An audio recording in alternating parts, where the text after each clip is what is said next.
Dulu kami mengira hiruk pikuk itu melelahkan. Tiba-tiba COVID-19 menampar kami dengan kesunyian. Kami saling dijauhkan, langkah kami dibatasi, seakan-akan kami dibawa menuju senja yang gelap. Tapi kami sadar, kami harus bergerak, harus saling membantu, saling mendoakan, berusaha bangkit bersama, meskipun dalam keterbatasan. Kami yakin semua akan membaik, melewati ini bersama, karena kami TDA, dan kami bisa. Cepat pulih Indonesiaku, cepat pulih bumiku. TDA, bersama kami bisa.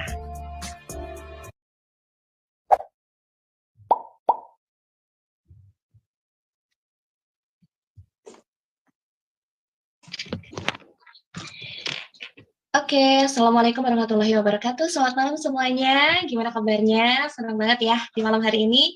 Luar biasa sekali. Malam-malam, di malam 17. Biasanya kalau dulu sebelum corona menyerang, malam-malam kayak gini kita nggak bisa diganggu-gugat karena harus kumpul sama tetangga sekitar untuk merayakan malam 17 atau malam perenungan. Tapi malam ini kita isi malam hari kemerdekaan dengan mencari ilmu. Dan ilmunya luar biasa banget. Karena pada kesempatan kali ini kita akan adalah sharing bisnis nih, yang akan memberikan ilmunya juga bukan orang sembarangan ya.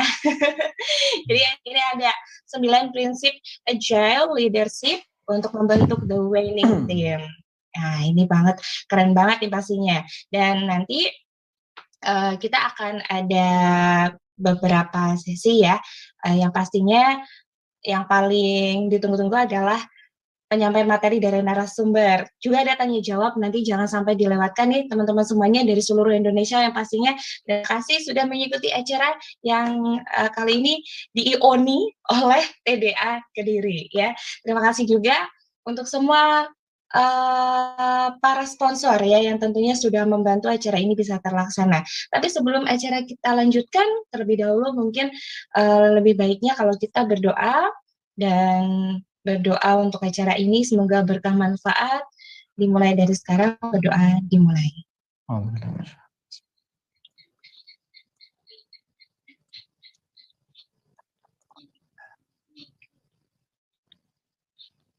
Amin. Selesai. Baik, sebelum saya lanjut ke acaranya ya. Ini terima kasih sekali untuk para sponsorship dan terima kasih juga untuk suhu kita di malam ini yang sudah dengan sukarela membagikan ilmunya ya kepada Bapak Haji Indra Permana SE yang udah siap juga bersama kita di ruangan Zoom di malam ini juga udah kayaknya udah gak sabar gitu untuk berbagi ilmunya ya. Tapi sebelumnya terima kasih untuk para sponsorship. Boleh kita ini ya, bicarakan ada desain underscore promosi, ada Orlin Indonesia, Arayana Hani, ada Arsikon Arsitek, ada Aswa Rumah Busana, Jasmoro Jagonya Pecel Tumpar, ada Menik Junior Foods, Choco Cheese, Wibisono, Jajan Kita, ada Akikah Bunaya, DNN Pearl, ada PT Jala Arta Land, ada GMR Performance ya, mukkediri.id, juga ada TOS Nesia, wirausahamedia.com, ada FCK, Sakapun, Buku Digitalku atau PT Margo Mitrojoyo, ada Bupin dari PT Margo Mitrojoyo juga, dan Tobaku Konaah Pare. Terima kasih para sponsorship yang sudah membantu terlaksananya acara ini dengan baik, dan pastinya semoga berkah untuk kita semuanya ya. Oke.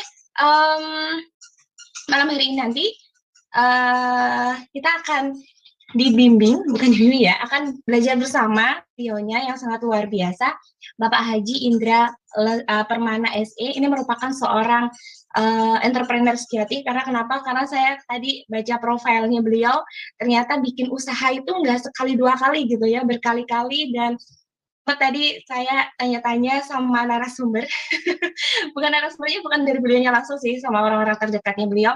Katanya pernah hampir kolaps ya, intinya kayak bahasanya dalam tanda kutip tuh hampir bangkrut gitu. Terus akhirnya dikurangi dari jumlah 30 karyawan dikurangi jadi tinggal 8, tapi ternyata apa yang terjadi? Justru yang 8 ini sangat maksimal. Nah, ini akan dibagikan pengalaman beliaunya kepada kita semuanya, membentuk suatu tim yang solid, yang benar-benar bisa diandalkan gitu ya, yang bisa membawa kita menuju kesuksesan. Oke, ini sepertinya apa namanya ya, langsung aja gitu ya sebelum malam menjelang karena nanti kita akan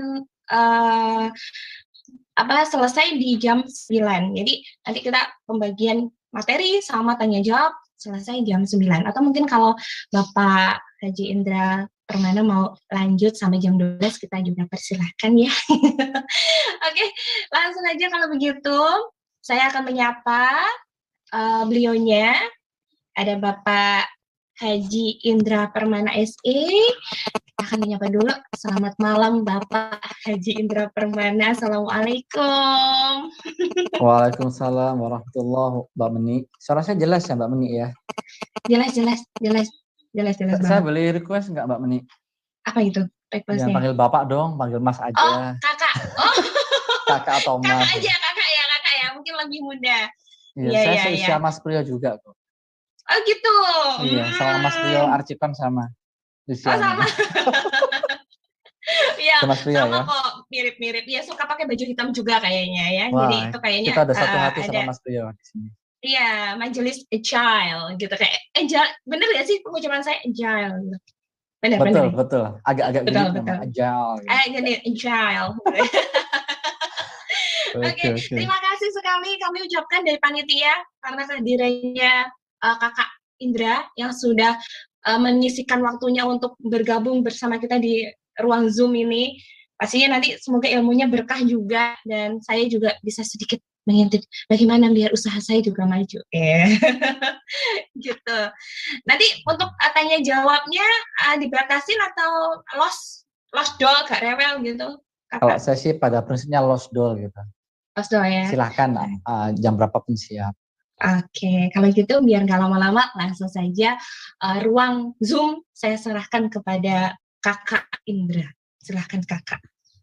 Oke, terima kasih Mbak Meni, terima kasih teman-teman TDA Kediri, terima kasih panitia yang nggak bisa saya sebutkan satu persatu. Assalamualaikum warahmatullahi wabarakatuh.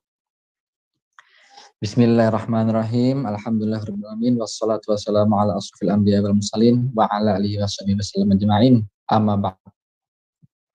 Pertama-tama mari kita panjatkan puja dan puji syukur kehadirat Allah Subhanahu wa taala karena hanya dengan rahmat-Nya lah kita bisa hadir dan berkumpul di malam ini, di malam kemerdekaan Indonesia ya, dengan sehat walafiat. Yang kedua, mudah-mudahan salat serta salam tetap tercurahkan kepada junjungan kita Nabi besar Muhammad SAW yang telah membawa kita menuju jalan yang terang benderang ini.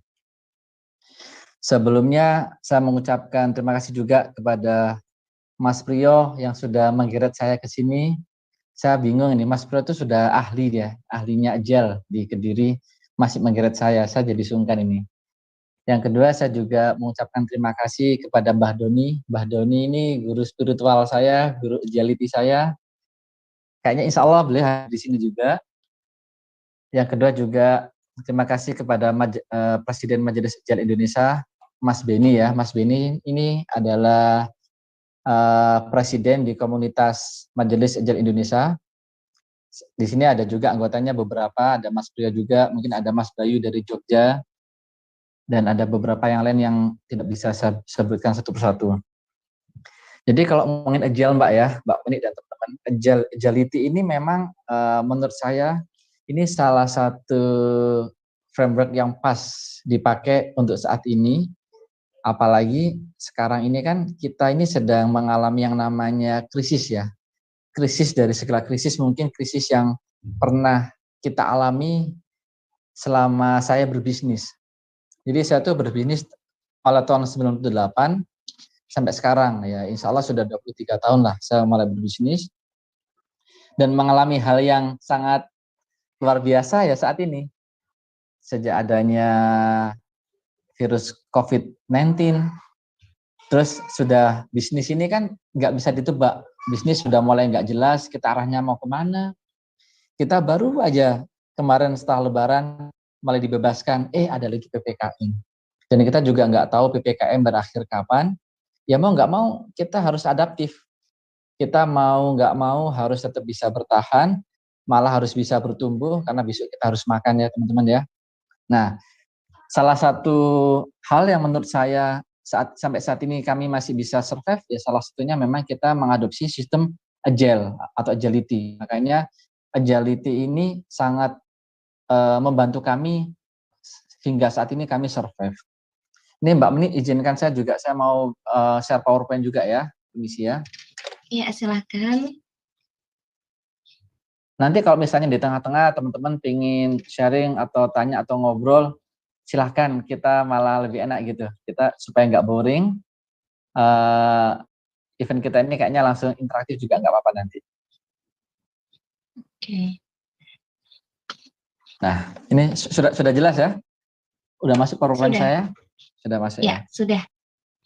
Nah, jadi memang agile leadership ini secara umum adalah kepemimpinan yang mampu menavigasi organisasi lebih adaptif, produktif, dan unggul dalam segala situasi.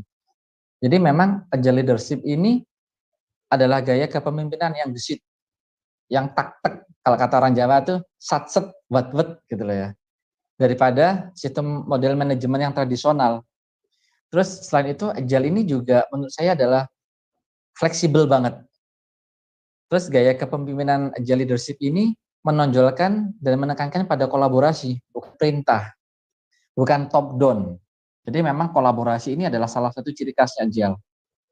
Terus manajer atau pemimpin organisasi ini biasanya bekerja menjalankan prinsip-prinsip melayani anggotanya. Jadi tidak hanya mengatur, tidak hanya mengendalikan, atau tidak hanya memerintah. Jadi memang di sini agile leadership unik sekali. Saya rasa kalau memang teman-teman mengadopsi sistem agile leadership dengan baik di organisasinya, insya Allah organisasi itu akan bisa survive, bahkan bisa bertumbuh di kondisi saat ini. Ini sudah terbukti dengan adanya pandemi, alhamdulillah salah satu bisnis kita yang masih bisa bertumbuh dan bahkan bisa profit yang lumayan bagus, ini salah satunya adalah di bisnis kuliner. Kalau yang non kuliner kayak bisnis perumahan, saya tuh flipper juga, salah satu bisnis saya itu flipper. Jadi perumahan ini memang agak berat untuk saat ini, untuk penjualan rumah itu agak berat. Dan ada beberapa bisnis yang lain, saya juga bisnis tembakau juga, wah itu malah sudah saya tutup. Itu awal-awal sebelum pandemi ini kita sudah off-kan. Karena memang sudah tidak bisa diharapkan lagi. Akhirnya salah satu harapan yang kita mainkan adalah kuliner. Betul yang disampaikan Mbak Meni tadi, ada beberapa contoh di bisnis kami yang awalnya mau kami tutup. Ini sedikit cerita ya, ini sebelum kita ngomongin di PowerPoint, saya sedikit cerita. Tahun 2018 itu saya mau menutup salah satu unit bisnis kami di kuliner, yaitu Bakso Bakar SS.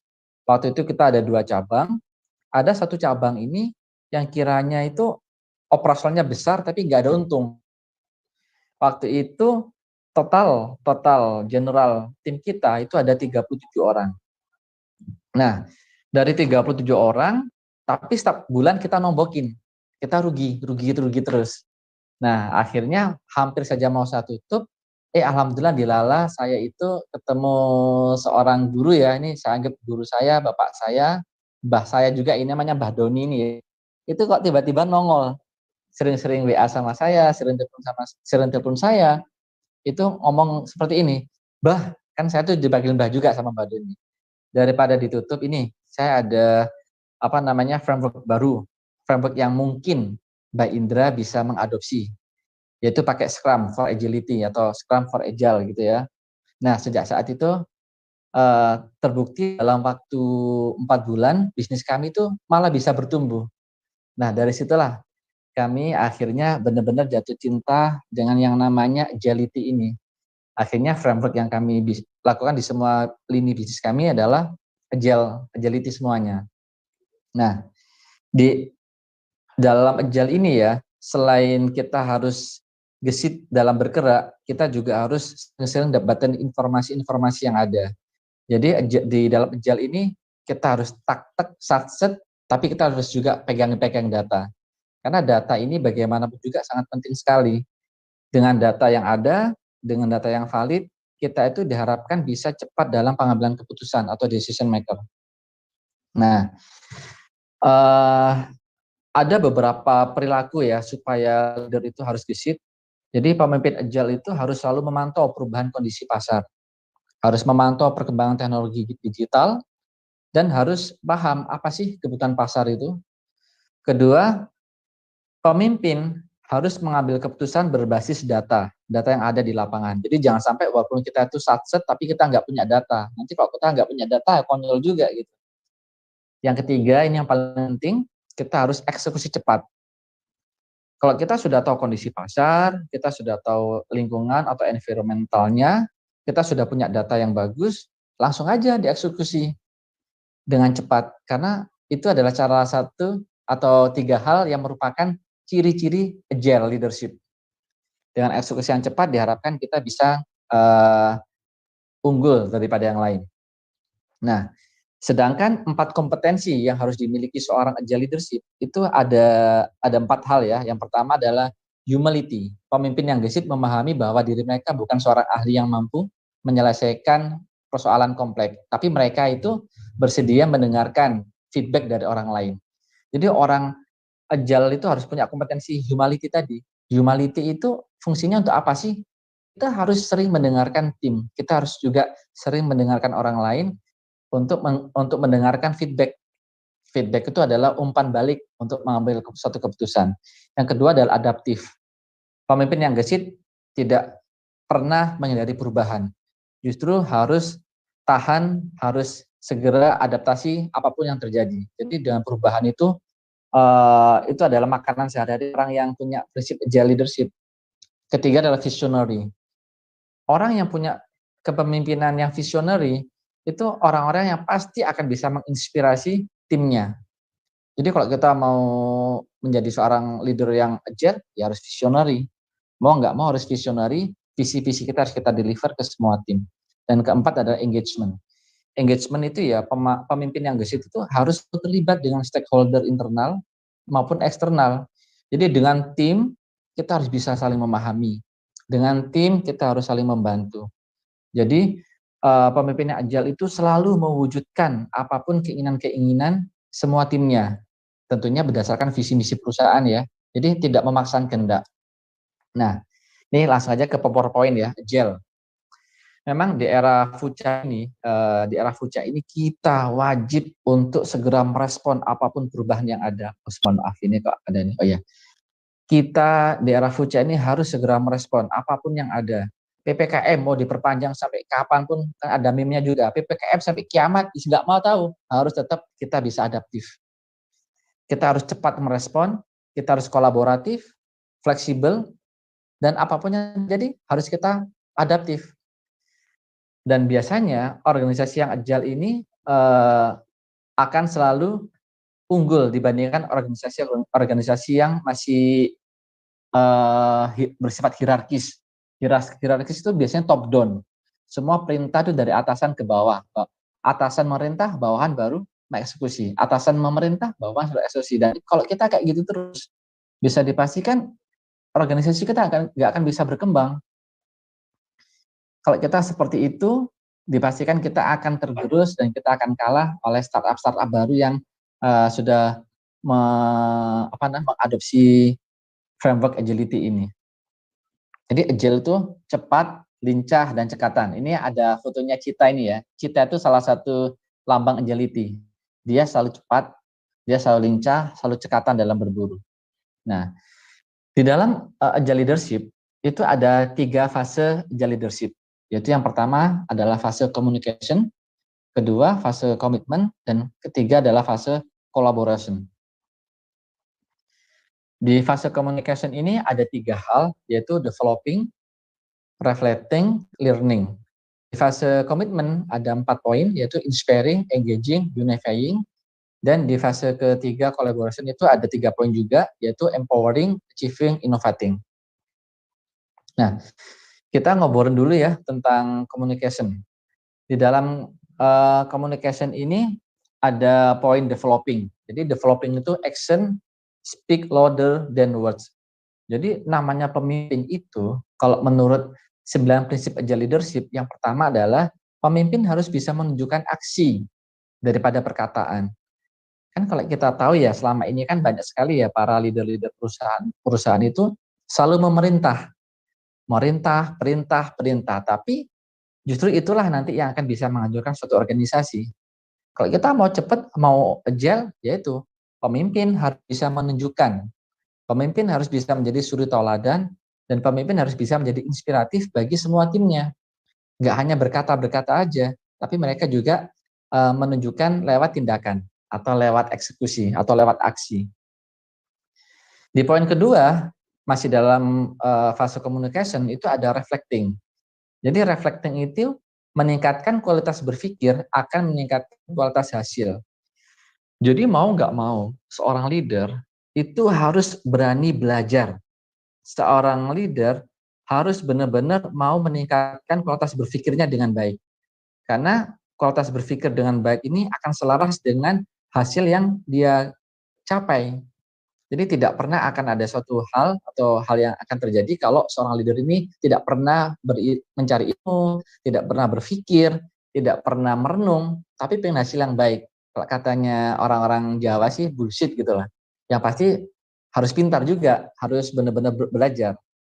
Di fase yang masih communication ya, di poin ketiga ada learning. Organization improve through effective feedback. Jadi mau nggak mau peningkatan kualitas organisasi melalui feedback yang efektif. Jadi organisasi ini supaya tetap baik, organisasi supaya tetap bertumbuh, kita harus sering-sering menerima feedback. Seorang leader itu menerima feedback, itu hal yang wajar, hal yang lumrah. Jadi seorang leader itu harus benar-benar mau belajar untuk mendengarkan timnya. Karena feedback itu sangat diperlukan untuk mencapai pertumbuhan. Sedangkan di fase kedua, di fase komitmen, itu ada poin yang namanya inspiring. Nah, di sini hal menarik. People require meaning and purpose to make worthwhile deal. Jadi, tim itu ternyata membutuhkan makna dan tujuan untuk menjalankan tugas. Nah, ini menarik sekali. Banyak sekali di dunia ini ya, para leader itu hanya memerintah, menyuruh, atau memberikan instruksi kepada tim tanpa menjelaskan makna dan tujuannya apa. Jadi tidak heran kalau misalnya suatu organisasi itu lama nggak bertumbuh, bisa dipastikan timnya itu tidak memahami apa yang dia lakukan. Tidak memahami apa sih makna dan tujuannya dia melakukan itu. Tapi kalau kita sudah bisa mendeliver ini ke tim, oh ternyata saya sebagai tim ini diberi tugas atau ada suatu tugas yang mempunyai makna dan tujuan yang jelas, itu bisa dipastikan organisasi akan bertumbuh. Organisasi yang survive, organisasi yang bertumbuh itu pasti seperti itu. Pasti bisa mendeliver arahan-arahan pemimpin kepada semua timnya. Itu inspiring. Jadi pemimpin harus bisa memberikan inspirasi yang bagus buat tim juga. Di poin yang kedua adalah engaging.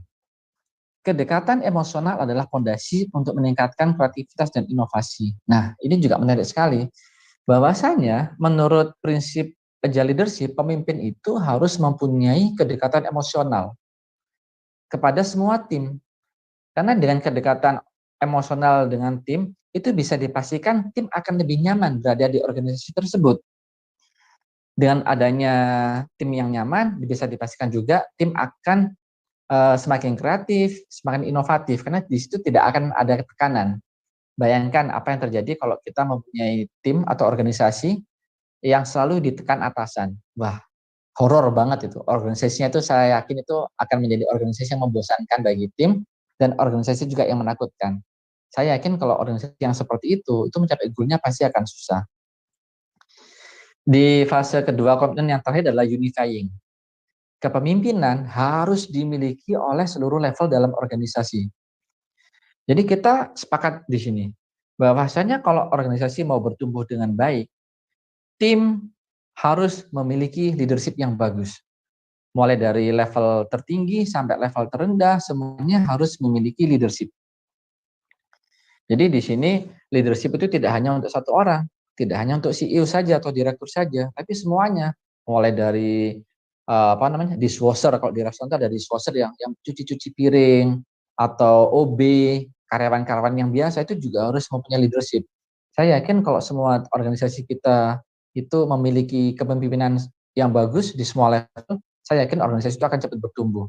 Ini sudah dibuktikan di beberapa perusahaan-perusahaan besar yang memang leadership-nya itu dimiliki oleh semua level. Terus di fase ketiga atau fase terakhir itu adalah fase kolaborasi ya. Itu ada poin yang namanya empowering. Pemimpin harus mendelegasikan wewenang dan otoritas secara baik dan benar. Kalau organisasi ini sudah memiliki teamwork yang bagus, tim yang bagus, tim yang sudah settle, yang sudah bisa dikatakan expert, ya bisa dipastikan bisnis akan lebih cepat, pertumbuhan akan bisa kita dapatkan dengan cepat. Oleh karena itu, pemimpin harus mendelegasikan wewenang dan otoritas secara baik dan benar. Jadi di sini juga berlaku asas right man in right place. Orang yang tepat di tempat yang tepat. Wow, ini keren banget, empowering. Kita benar-benar bisa mendelegasikan wewenang ini dengan baik lah ya. Ini benar-benar empowering gitu loh ya. Nah, terus di fase kolaborasi ya, masih kolaborasi ada namanya achieving. Kolaboratif akan mendapatkan hasil yang lebih baik dibandingkan dengan individu. Nah, ini sudah jelas banget. Kalau kita mau lari kenceng, kalau kita mau organisasi kita bertumbuh dengan cepat, kita tidak pernah akan bisa meninggalkan yang namanya kolaborasi. Karena sudah terbukti di beberapa perusahaan-perusahaan yang sudah settle, sudah besar, itu kolaborasi itu dinomorsatukan. Tidak ada kesuksesan individu, yang ada adalah kesuksesan tim. Kita juga bisa lihat contoh ya, di pertandingan sepak bola. Kan nggak mungkin kalau misalnya waktu Barcelona masih ada Lionel Messi, siapa di situ juaranya? Lionel Messi. Oh no, bukan. Yang juara adalah Barcelona. Siapa tuh Barcelona? Ya semuanya. Ada Lionel Messi dan ada beberapa orang-orang yang lain gitu loh. Jadi kolaboratif itu pasti akan mendapatkan hasil yang lebih baik daripada individu. Dan di sini terakhir adalah innovation di fase kolaborasi ya. Ini prinsip yang ke-9. Ide dan inovasi terbaik bisa datang dari seluruh level dalam organisasi. Nah, bayangkan teman-teman, apabila ide-ide dan inovasi yang ada di dalam bisnis kita atau organisasi kita ini bisa datang dari semua tim. Yang seharusnya kita pertumbuhannya mungkin ya, kalau misalnya ide itu hanya datang dari seorang BOD aja atau board of director-nya aja, itu bisa ditempuh dalam waktu 2 tahun. Tapi kalau misalnya semua level mempunyai ide dan inovasi yang terbaik, bayangkan, bisa-bisa cuma 6 bulan atau nggak nyampe setahun, kita sudah mencapai pertumbuhan yang luar biasa. Nah, jadi dengan 9 prinsip agile leadership ini, kalau kita konsisten melakukan ini, kita konsisten melaksanakan dengan istiqomah, saya yakin bisnis teman-teman dan bisnis kita semua itu akan bertumbuh dengan luar biasa. Jadi itu Mbak Meni dari saya mengenai 9 prinsip leadership, 9 prinsip leadership. Mungkin kita akan banyak-banyak di sharing-sharingnya ya, atau tanya jawab supaya tidak membosankan. Ini saya sedikit akan nyetel sebuah film ya. Ini film yang akan menginspirasi kita bahwasanya dengan kita berkolaborasi, dengan kita bersama tim, kita akan bisa menang dalam segala hal. Permisi, saya open.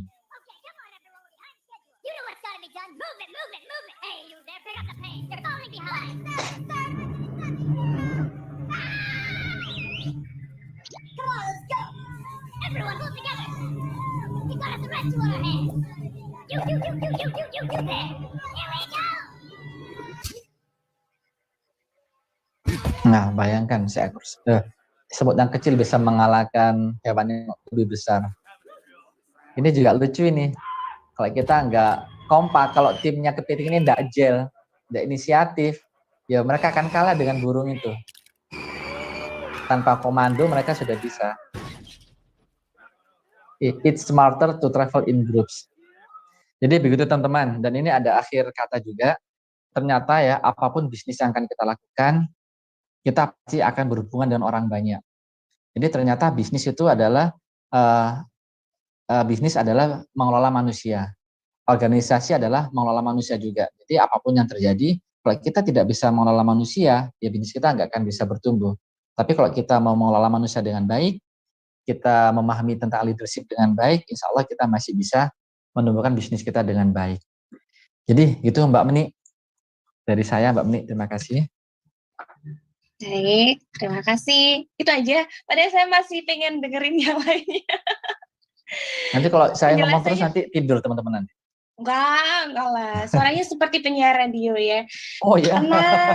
Tenang, menghanyutkan. Iya sih, bener juga, ngantuk juga sih. Bisa Salah ngomong saja ya. Mbak Meni ini. Oke, ini bagus sih ya. Saya jujur ini karena baru saja tahu tentang agile leadership, benar ya? Kayak Cinta Laura gitu namanya, agile leadership gitu. Baru tahu, ini mungkin sebagian besar juga teman-teman mungkin baru tahu mengenai prinsip-prinsip seperti ini. Saya baru tadi sambil nyatet juga, oh iya, saya nggak melakukan ini, oh iya, pantesan usaha saya cuma gitu-gitu aja gitu. Ada yang saya ambil tadi, yang terakhir tadi ya, apapun bisnis kita pasti berhubungan dengan orang banyak. Manusia, jadi kalau kita bisa ya. memanage manusia yang berhubungan dengan kita, pastinya kita juga mendapatkan hasil yang maksimal gitu ya, kakak ya. Betul Kakak sekali, ya. betul sekali. Oke, mungkin langsung aja kita akan membuka ruang untuk tanya jawab. Silakan, mungkin ada nanti bisa tim-tim dari Kediri bisa membantu saya untuk mempersilahkan siapa-siapa yang ini ya, dipersilakan untuk bertanya. Mumpung kita ada ahlinya, ahli agile leadership. Bukan ahli. Kita sama-sama belajar nih Mbak.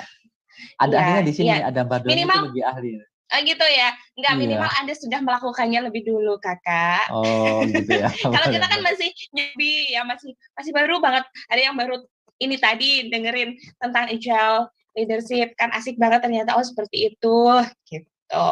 Jadi silahkan ada yang mungkin bertanya, teman-teman dari Kediri, TDA Kediri bisa membantu. Ada yang mau bertanya langsung kepada suhu kita di malam hari ini. Suhunya di Malang agak dingin sekarang Mbak. Kalau Kediri panas Pak. Oh iya. Oh ya, silakan. Ada yang ingin bertanya? Atau sharing-sharing juga boleh. Sebenarnya Sharing-sharing boleh. Kalau boleh nanti saya yang tanya gitu loh Mbak. Gitu. Oke. Berarti ini ya, nanti kebalik gitu ya. Jadi nanti ada suhu-suhu lainnya yang bermunculan di sini. Silakan. Ada yang bertanya? Atau mungkin lewat chat, kalau malu-malu nanti bisa saya bacain chatnya. Halo? Ya, silakan. Oh, udah masuk suaranya? Masuk. Oke, Assalamualaikum. Waalaikumsalam warahmatullahi wabarakatuh. Mas Binarko. Ya, ini Kak mau tanya. Oke, silakan Kak Binarko. Ini ada kenalan saya itu, dia bekerjanya sebagai di manajer di sebuah kafe. Nah, di kafe itu dia ada 2 investor. Nah, tapi si investor ini tadi kayak berbeda pendapat gitu. Nah, gimana solusinya supaya dia sebagai manajer itu bisa menengahi si investor 2 tadi supaya kafenya bisa berjalan lebih baik? Oke. Ini gimana, langsung dijawab atau gimana, Mbak Meni? Langsung aja, langsung. Ini kayaknya pertanyaannya ini banyak sekali terjadi di lapangan ini. Ada yang di kepala saya juga itu tadi. Jadi Mas Binarko, ulangi lagi ya. Ini ada suatu kafe gitu ya. Kafe itu dimiliki oleh dua orang investor gitu ya. Dan investor itu lagi berselisih gitu maksudnya. Iya, jadi kayak kita lagi bikin taman nih Pak. Nah itu yang satu pengen tanaman A, yang satu lagi pengen tanaman B gitu. Terus kayak gimana menengahinya yang bagus itu kayak gimana? Kan dua-duanya juga investor, jadi mereka juga punya kepentingan yang sama kayak gitu. Oke. Nah, jadi memang di dalam dunia bisnis itu kerap terjadi seperti itu ya, apalagi bisnis yang join gitu ya, yang tidak hanya dimiliki oleh satu orang. Dan saya yakin Mas Binarko itu pasti yang pusing itu pengelolanya gitu ya. pengelolanya. Jadi memang agile leadership ini tidak hanya untuk seorang pengelola bisnis, tapi investor pun juga harus agile. Kalau memang investor itu mau cepat, istilahnya investor, ini saya tuh pengen tahu sebenarnya Mas Binarko, investor ini apakah hanya sebagai investor, apakah dia juga dilibatkan sebagai pengelola? Yang satu itu investor murni aja, Hmm. yang satu itu investor sekaligus pengelola juga. Nah, kalau di dalam agile itu seharusnya itu tidak terjadi hal seperti itu. Karena apa? Karena kalau memang kita ini sudah memasrahkan sesuatu ya atau bisnis itu kepada seorang pengelola, ya bisa dipastikan sebagai eksekutor di lapangan adalah seorang pengelola. Walaupun investor ini dia boleh memberikan feedback itu atau masukan ya, masukan kepada pengelola, tapi bukan berarti investor ini mentang-mentang yang punya duit, mentang-mentang yang punya dana itu memaksakan kehendak. Jadi di dalam prinsip agile leadership itu tidak ada pemaksaan kehendak. Semuanya harus berawal dari hati nurani, harus berawal dari sikap-sikap yang nyaman, dan tidak ada suatu hal yang dirugikan gitu loh Pak. Mas Binarko. Jadi kalau menurut saya, kalau memang ingin cepat kelar, ya dibikin aja perjanjian ulang gitu loh. Memang kalau investor itu dia punya hak dan kewajiban seperti apa, pengelola juga punya hak dan kewajiban seperti apa. Jangan mentang-mentang dia punya duit, dia mau mengintervensi terlalu dalam kebijakan operasional atau kebijakan pengelola. Jadi itu aja, disadarkan aja. Karena pada dasarnya prinsip agile itu adalah prinsip mengorangkan manusia atau menguwongke uwong, memanusiakan manusia. Jadi seperti itu. Jadi saran saya sih di apa istilahnya ya, dibuat perjanjian ulang dari awal apa hak dan kewajiban dari masing-masing investor atau pengelola tersebut, dan itu harus jelas, harus clear. Kalau menurut saya yang berhak untuk mengelola adalah pengelola. Investor ya just investor aja, dia hanya bisa mengasih feedback atau saran atau masukan. Itu Mas Binarko. Kalau itu nggak dilakukan, saya yakin sampai kapanpun juga, sampai PPKM nanti berakhir ya tetap gitu aja, nggak beres-beres. Itu kan masalah kecil sebenarnya. Ya, makasih Pak. Oke, Makasih Kak. sama-sama Mas Binarko. Jadi mohon maaf kalau misalnya masih belum puas ya jawabannya ya. Tapi ini kayaknya mewakili sih kalau memang kadang-kadang, tapi gini Kak, kalau sudah dikasih apa namanya kayak perjanjian gitu, cuman kadang-kadang kan manusia kan ada tingkat egois yang beda-beda ya. Udah dikasih perjanjian tapi mereka tetap nyolot nih, gimana tuh ngatasinnya? Ya, itu tadi. Memang kerap terjadi ya seperti itu ya. Ini mohon maaf nih, biasanya pada pengelola bisnis atau investor-investor tidak paham mengenai aturan main bisnis gitu loh. Nah, pada dasarnya, pada awalnya kalau memang kita mau kerjasama, ya komitmen. Kita bisnis apapun juga, itu yang diutamakan adalah suatu komitmen. Itu hampir sama dengan, ini kita juga ada ya, sebenarnya agile itu juga ada kombinasinya dengan framework Scrum. Cuma karena kita malam ini ngomongin tentang 9 prinsip agile leadership, untuk Scrum kita mainin sedikit aja ya, saya sampaikan, ada value-nya namanya komitmen. Jadi komitmen di awal itu penting. Dan kalau memang saran saya, suatu join bisnis atau gabungan bisnis, saran saya sebelum itu dilakukan harus ada legal. Aspek legal itu wajib ada. Ya kalau perlu notaris, di situ hak dan kewajibannya seperti apa, dan nanti harus ada poin-poin yang memang kita tulis di situ. Jadi kalau misalnya suatu saat ada permasalahan di tengah jalan, kita nggak ngawur. Jadi tidak ada tuh yang namanya, aku ini investor, aku punya saham 60%, sok kuasa itu. Nggak ada.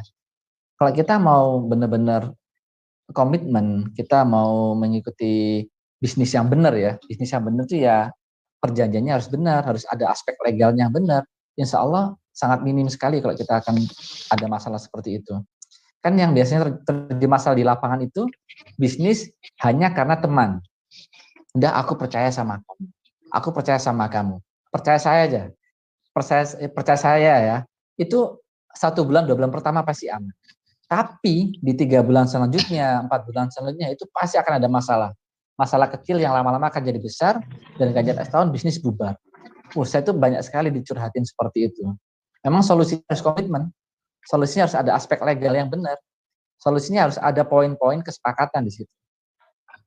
Jadi gitu Mbak Meni. Iya, jadi intinya kalau orang Jawa tuh ngomongnya rame nengarep, ya itu ya.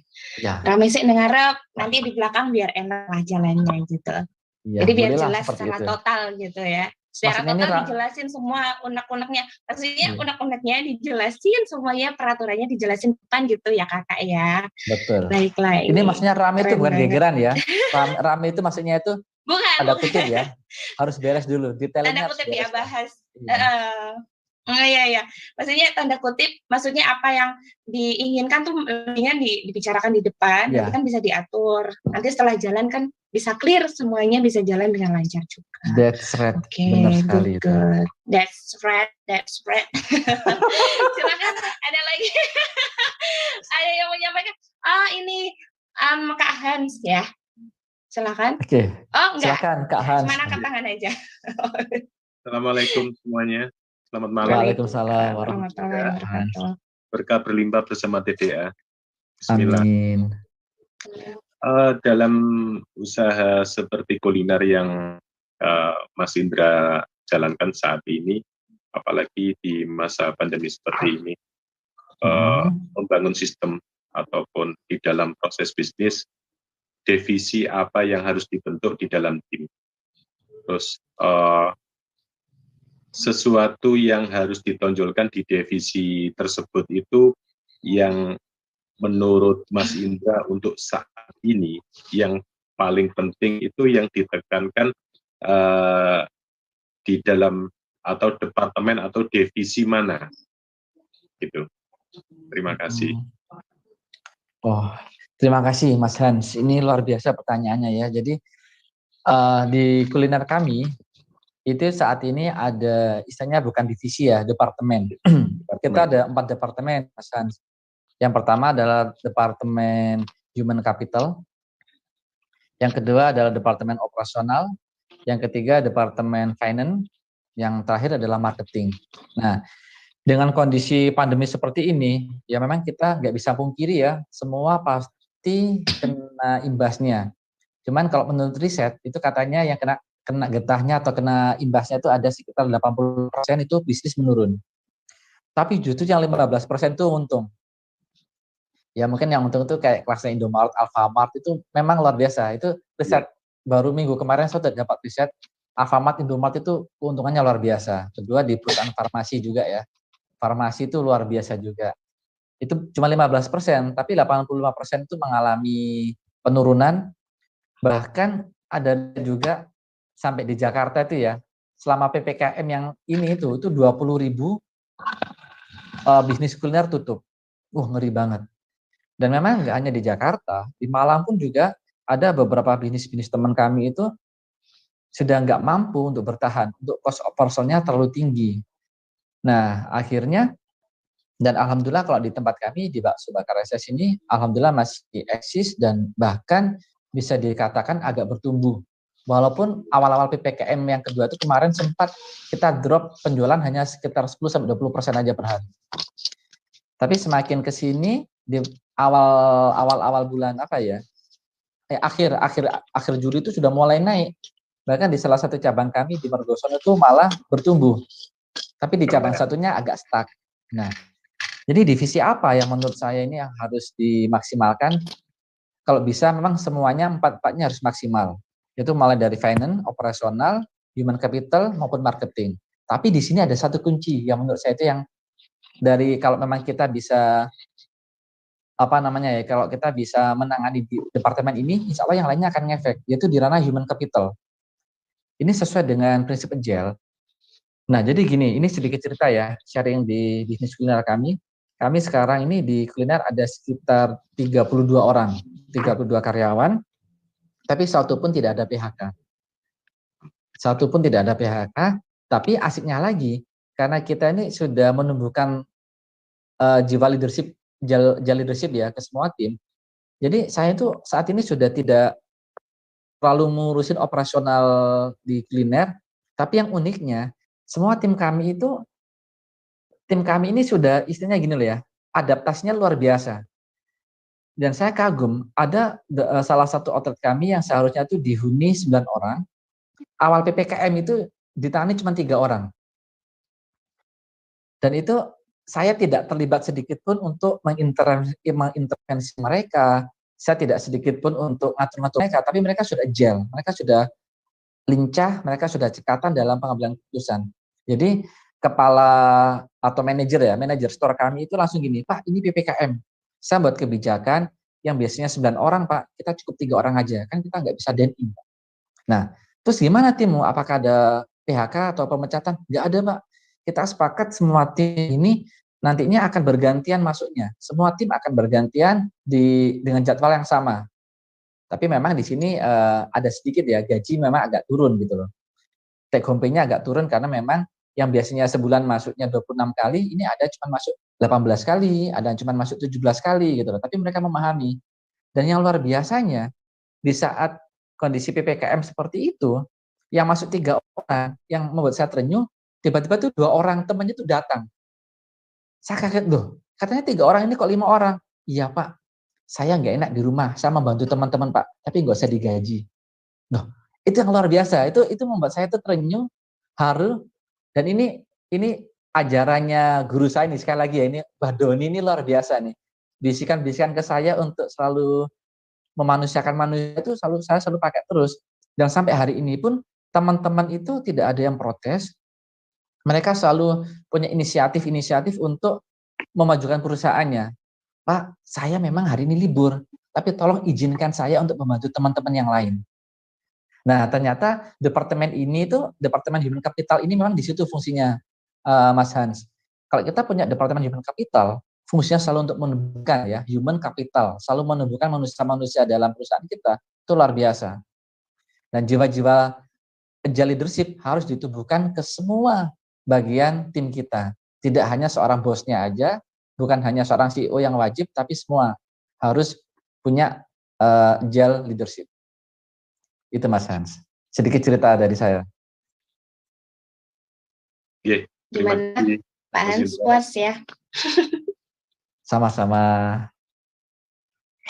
Jawaban yang cukup jelas dan saya akhirnya, oh iya, ternyata divisi yang human capital itu memang penting. Sekali lagi, kalau pengen sukses, manusiakan manusia, gitu ya, intinya kakak. Oke, ada lagi yang mau bertanya, silahkan, asik banget. Kayaknya ini, kalau harus segera diusiakan, harus segera dibubarkan eman-eman. Ayo, siapa lagi yang mau bertanya? Oke, ini kakak Salim, sudah angkat tangan nih kakak Salim. Silahkan Mas Salim. Kak Salim? Anda baik-baik saja? Tadi kayaknya angkat tangan mau permisi ke kamar mandi kah? Ayo, ini kayaknya nggak like ya. Mungkin beliaunya lagi isi data. Oh enggak, oh sudah. Kita ganti? Ada Kak Lucia? Nah iya Kak. Ya, Nah ini cuma silakan. mau sedikit bertanya kan, jelas ya kan pasti kalau misalkan bisnis tuh mau scale up kan pasti membutuhkan menerapkan leadership yang agile tadi, agile leadership kan pasti Agile. agile. Nah itu kan pasti perlu kan kalau mau bisnis lagi scale up, apalagi masih di masa PPKM ini kan benar-benar pasti semua akan menurun. Nah kan bagaimana caranya meskipun lagi kondisi PPKM kan harus lebih bisa berkembang. Nah kan pasti kan seorang kuncinya kan ada di pemimpinnya, yang pastinya mindsetnya. Nah kan pastilah seberani-beraninya pemimpinnya, seberani-beraninya seorang atasan, kan pasti ada mindset yang kayak sulit melepas ego atau takut kalau kita mau membuat kebijakan gini kan takut ini merugikan atau tidak, kan kayak sulit atau takut mau membuat kebijakan baru gitu loh. Nah kan pasti sedangkan seharusnya mindsetnya tadi udah dikatakan tadi kan harus bisa mengambil keputusan, terus harus bisa dasar mengambil keputusan itu kan harus pegang data juga atau tadi yang disebutkan dengan Pak Indra tadi. Nah kan pasti ada mindset seorang pemimpin dalam keadaan kayak benar-benar lagi kayak bingung mau ngambil keputusan gitu loh Pak. Nah kayak gitu tuh gimana biasanya Pak caranya? Oke. Terima kasih Mbak Lucia. Ini pertanyaannya juga lumayan berat. Jadi pemimpin itu gimana ya?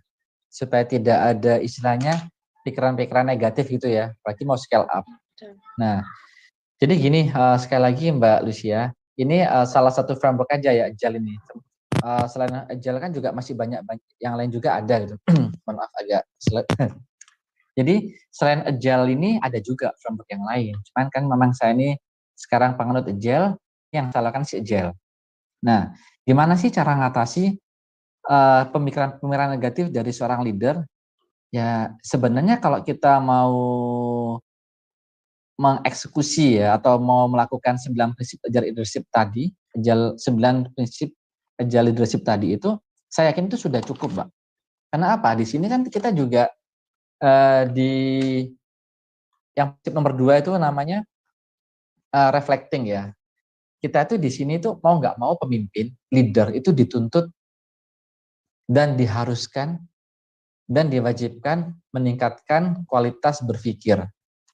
Jadi apa? Maknanya apa di sini? Maknanya kita mau nggak mau harus belajar. Belajar itu dengan belajar, dengan pegang data, dengan kita sering melakukan suatu eksperimen, itu bisa dipastikan itu juga akan mempengaruhi terhadap keputusan yang akan kita ambil, Mbak Lucia. Tapi nggak usah khawatir, kalau di dalam Agile leadership itu nggak usah takut kalah atau nggak usah takut salah. Coba aja, eksekusi aja. Nanti kalau salah, baru kita berpikir, mana kesalahannya. Di situ kita bisa reflecting. Di situ kita bisa refleksi diri. Di situ kita juga bisa memahami konteks. Oh, ternyata salahku di sini. Ya udah, try lagi. Jadi di dunia ini seorang leader itu nggak ada ya leader yang selalu benar. Insya Allah hampir nggak ada. Pasti mereka melakukan kesalahan. Dan seorang leader itu sahabatnya adalah kesalahan. Tapi kesalahan yang seperti apa? Ya kesalahan yang harus segera diperbaiki. Makanya jangan sungkan-sungkan teman-teman sebagai seorang leader untuk scale up, belajar kemana juga. Di sini juga banyak ya, apalagi di Mbah Google. Di Mbah Google ini kita mau belajar apa aja ada. Di YouTube mau belajar apa aja ada. Mau yang berbayar, apalagi banyak. Jadi untuk membuat mindset kita supaya menjadi mindset tangguh, ya udah eksekusi aja. Tapi tetap perhitungan, tetap ada data, tetap ada pemikiran jangka panjang, dan syukur-syukur pemimpin itu kalau dia menerima feedback dari timnya yang lain, dengarkan tim yang lain, karena kan kita nggak bisa berjalan sendiri. Leader itu wajib kolaborasi dengan tim. Di situ, itulah fungsinya kita meeting, itulah fungsinya kita evaluasi, itulah fungsinya kita belajar. Jadi insya Allah kalau kita masih punya mindset ketakutan, itu agak berat. Jadi nggak usah takut salah. Lost doll katanya Mbak Menik tadi, lost doll itu salah nanti evaluasi, perbaiki. Itu sih Mbak Lucia ya, saran dari saya. Mungkin Oke, masih itu ada tadi tambahan Mbak Lucia. Apa ada pertanyaan lain yang belum kayaknya belum puas nih sama penjawaban seperti ini gitu. Ada unek-unek gitu Mbak Lucy. Halusnya kemana? Mbak, pakai data Anda masih kan Mbak? Ya Pak, sudah jadi kayak memang penting langsung lost doll itu memang perlu sih Pak. Jadi nggak usah pikir panjang-panjang, yang penting jalanin dulu gitu.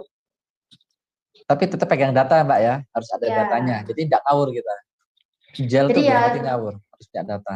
kalau misalkan Pak, kayak misalkan kita mau bikin kebijakan baru, terus itu kayak kita sosialisasikan dulu ke timnya dulu, kalau kita mau bikin begini terus dirundingkan dulu gitu tuh boleh atau kita langsung terabas saja tanpa diskusi dulu? Ya, saran saya sih kalau kita penganut majelis Agile ya diskusi sama tim. Karena di Agile ini memang kita dituntut kolaborasi. Kita pemimpin itu bukan superpower. Jadi kalau misalnya pemimpin ini selalu melibatkan tim dalam membuat suatu kebijakan, saya yakin tim itu akan lebih happy. Oh, ternyata aku dianggap ini sama bosku. Oh, aku dianggap. Jadi saya sendiri pun kalau membuat suatu kebijakan, saya tidak pernah setelah saya itu ya ketemu Mbak Doni ya belajar Agile ini, saya tidak pernah langsung eksekusi brutal dengan cara saya. Saya selalu ngobrol. Bahkan saya itu pernah ngobrol, sering banget ini mau buat kebijakan ya. Kebijakan untuk PPKM ini saya juga pernah ngobrol dengan anak baru 3 hari kerja di tempat kami, saya ajak ngobrol. Dan itu ternyata feedbacknya luar biasa. Memang kalau saran saya, kalau kita penganut Agile, libatkan semua tim. Kita harus kolaborasi. Dengan kolaborasi ini, harapan kita apa? Pemikiran orang banyak, hasilnya pun akan istimewa. Dan insya Allah dengan kita kolaborasi, kita mendiskusikan dengan tim itu akan rela di saat mereka itu mengeksekusi rencana-rencananya. Jadi kalau memang ada pepatah bilang ringan sama dijinjing, berat sama dipikul. Tidak ada saling menyalahkan, karena ada kecenderungan. Misalnya nih ya, ini contoh, ini pengalaman saya pribadi. Dulu waktu masih belum menganut agile, kalau kebijakan saya salah, saya malah diketawain tim. Ya, saya sampai gini, ya Allah tim kurek kok tega gitu. Jadi kalau di sini, kalau saya kan nggak punya karyawan ya, saya punya tim. Tapi gitu juga, kalau tim saya melakukan kesalahan, saya habisin habis-habisan. Sampai nangis-nangis, saya pernah gitu. Itu kalau masih belum agile itu seperti itu. Kalau masih pakai organisasi top down seperti itu. Tapi kalau kita sudah agile, ternyata kita salah. Ya udah sama-sama maklumi. Jadi seperti itu, Mbak. Insya Allah lebih asik. Tim akan lebih semangat dalam mengeksekusi rencana ini. Oke.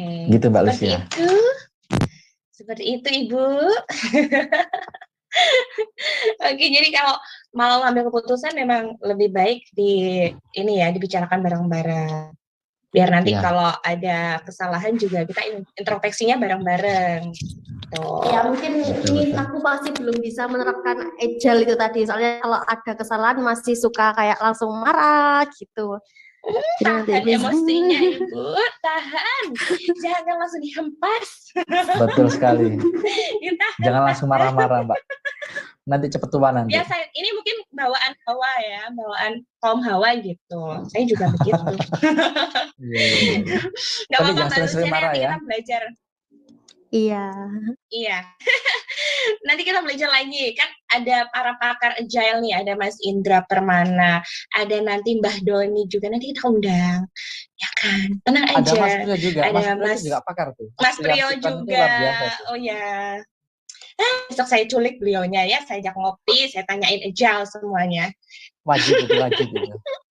Wajib. Oke, terima kasih. Ini ada pertanyaan juga nih dari Kak Ardi, udah angkat tangan aja nih. Ini para gamers pasti udah kenal beliaunya.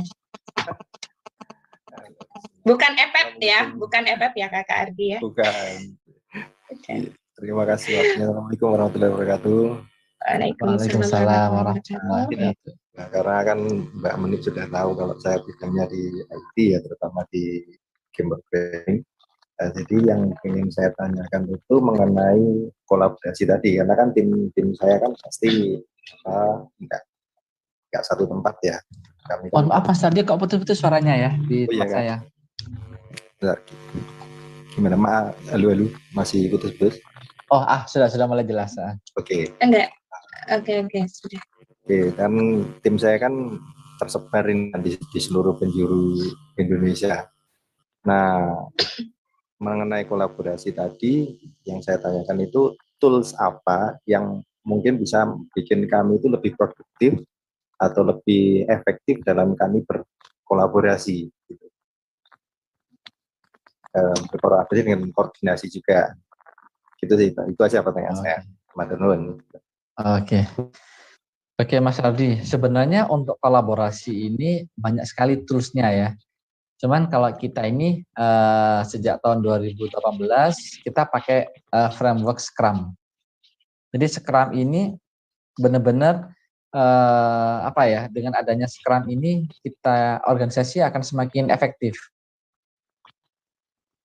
Jadi kalau Scrum ini mau nggak mau harus belajar Scrum ke ahlinya nih. Di sini ada, ya sekali lagi ya, ini mohon maaf ini bukan saya endorse ya, tapi memang beliau ahlinya nih ya, Mbak Doni ini ahli Scrum banget. Jadi sejak saya pakai framework Scrum Mas Ardi, itu tim kami dimanapun berada, kan saya juga ada beberapa unit bisnis ya yang saya lakukan, itu dengan pakai framework Scrum ini luar biasa. Jadi di Scrum itu ada namanya backlog. Di situ ada aturan-aturan mainnya ya. Jadi ada backlog, ada to-do-nya seperti apa. Setelah backlog itu ibaratnya suatu goal atau objektif. To-do itu eksekusinya, terus habis eksekusi kan ada hasilnya, resultnya, dari situ tuh nanti akan ada evaluasinya. Dan itu kita lakukan terus-menerus. Nah, dengan framework Scrum ini, itu efektif banget kalau bagi tim kami untuk mencapai goal perusahaan. Ya, kayaknya untuk metode atau framework Scrum ini kayaknya harus diulas di lain kesempatan kayaknya Mas Ardi. Soalnya ini teknis banget ini.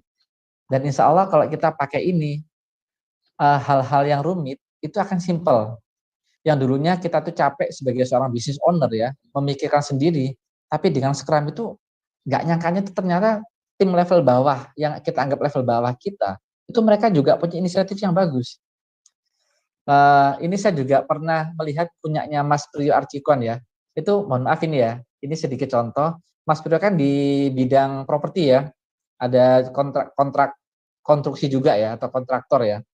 Itu saya heran, ternyata framework Scrum ini bisa di deliver atau dilakukan oleh orang-orang tukang-tukang yang tamatan SD. Itu timnya banyak dan mereka bisa.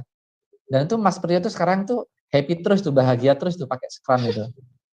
Atau mungkin gini, Mas Adi kalau pengen memahami Scrum bisa belajar dulu ke Mas Priyo. Itu udah luar biasa insya Allah.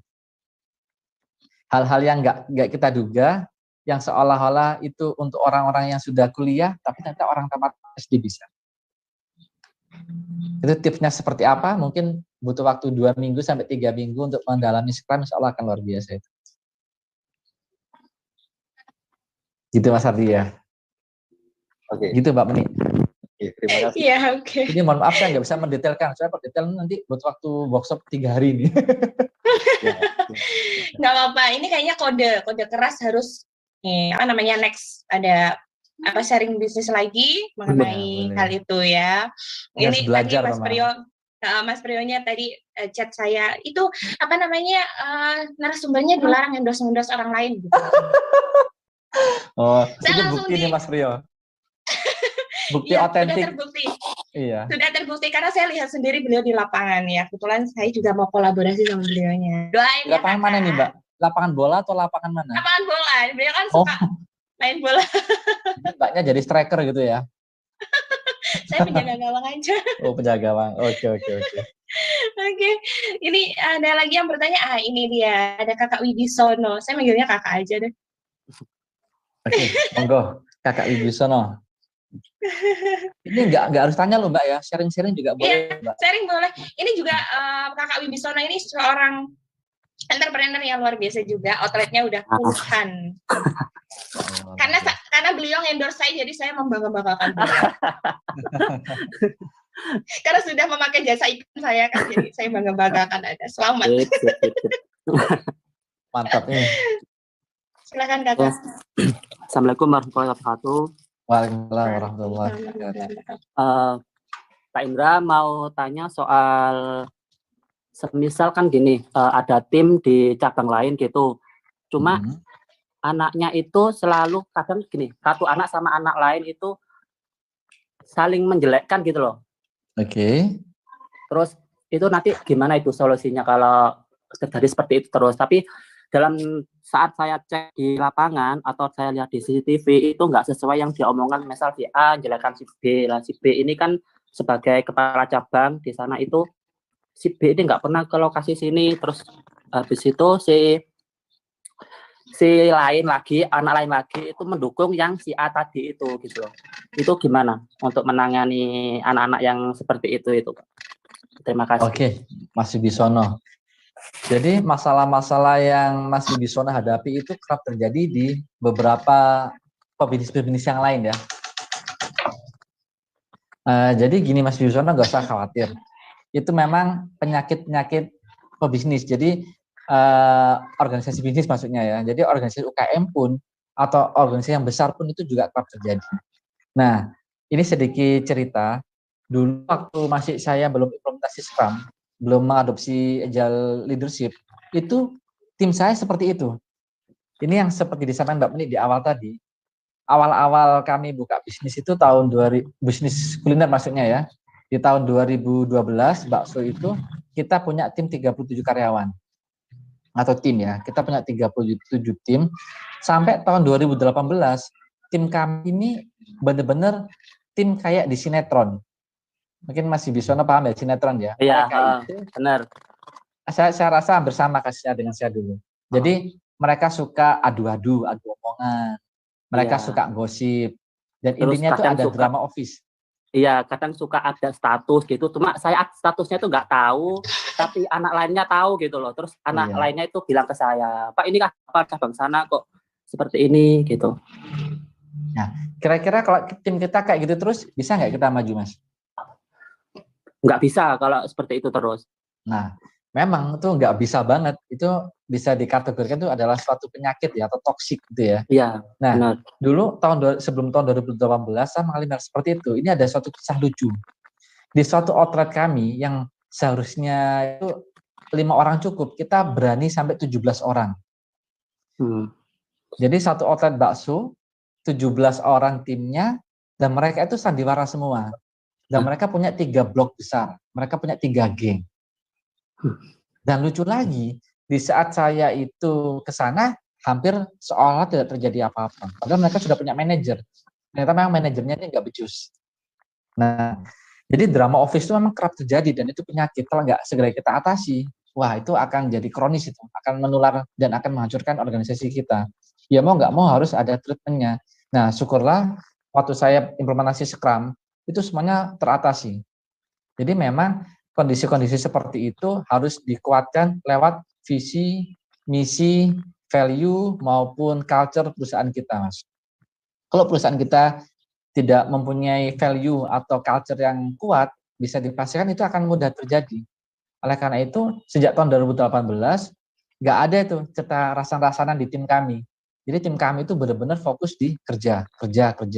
Nggak ada baper-baperan. Saya yakin di tempatnya Mas Wibisono baper masih jadi trending topik ya. Iya.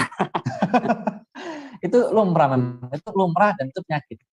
Jadi mau nggak mau, solusinya di mana? Solusinya di leadership.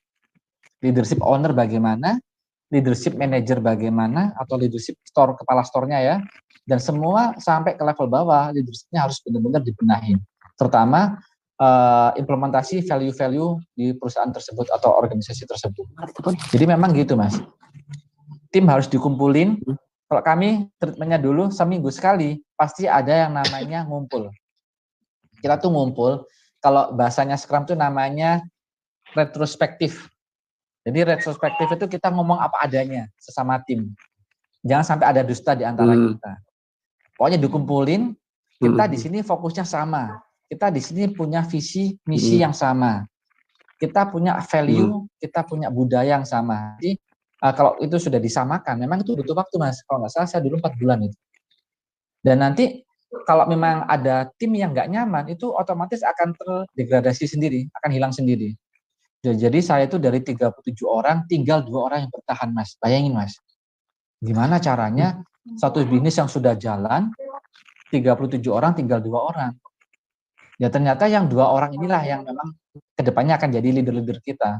Jadi 2 orang itu yang tersaring, akhirnya kita rekrutmen lagi, proses rekrutmen benar-benar kita benahin dengan baik. Sebelum mereka masuk, kita tanemin value, kita tanemin budaya, kita tanemin visi misi yang baik. Alhamdulillah akhirnya itu berjalan dengan baik sampai sekarang, dan itu benar-benar sudah diminimalisir. Jadi mereka nggak pernah lagi capek untuk ngomongin temannya. Mereka hanya satu, capek bekerja dan capek untuk mengejar visi misi. Jadi memang itu penyakit, Mas, segera diatasi, Mas. Saran saya sering-sering dikumpulin, sering-sering ngobrol. Kalau memang mau nyaman, ya udah ngomong dari hati ke hati. Dan itu semua harus diteladani oleh seorang leadernya. Jadi leader harus memulai. Nah inilah pentingnya leadership. Ya. Kadang gini Pak Indra, kan sudah saya bilang kalau semisal di store sini itu rame, kamu nanti bilang ke dia, itu suruh bantu gitu. Cuma kadang tuh dia itu nggak bilang kalau store ini rame, tapi ada status kayak gitu. Terus habis itu jadinya yang teman-teman yang lain, cabang-cabang lain itu ada tanya, ini kenapa loh. Padahal ini anak ini tuh udah tak kasih tahu kalau misalnya rame atau dia libur itu suruh manggil anak ini yang dibuat rasan-rasan itu. Cuma dia tuh nggak mau manggil gitu. Cuma nyari-nyari kesalahan terus sama si B tadi itu gitu. Nah, kalau memang masih ada drama office, Mas, saya kok agak yakin ya, bahkan saya yakin itu bisnisnya Mas Wibisono ini akan bermasalah terus. Karena memang kalau mau maju, mau scale up, ya perbaiki organisasi. Kan organisasi itu kan bukan hanya instruksi. Ya, Kak tadi ya, di prinsip nomor berapa itu tadi? Sebentar. Di prinsip nomor 1, bahwasanya seorang pemimpin itu nggak boleh instruksi terus. Pemimpin itu nggak boleh ngomong-ngomong terus. Pemimpin harus bisa memberikan contoh.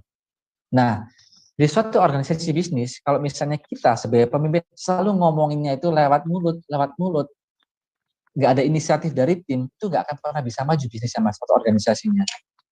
Jadi mau nggak mau, 9 prinsip agile leadership ini, kalau memang kita mau menerapkan dengan baik, yaitu insya Allah bisnis kita akan bagus. Karena memang banyak sekali mas, contoh-contoh di lapangan itu, masalah utama orang scale up, kenapa kok bisnisnya nggak bisa scale up? Karena ada drama office tadi. Drama office wajib dihilangkan. Drama office wajib dibumihanguskan lah di organisasi kita. Dan itu memang harus ada suatu contoh. Siapa contohnya? Leadership-nya atau leader-nya.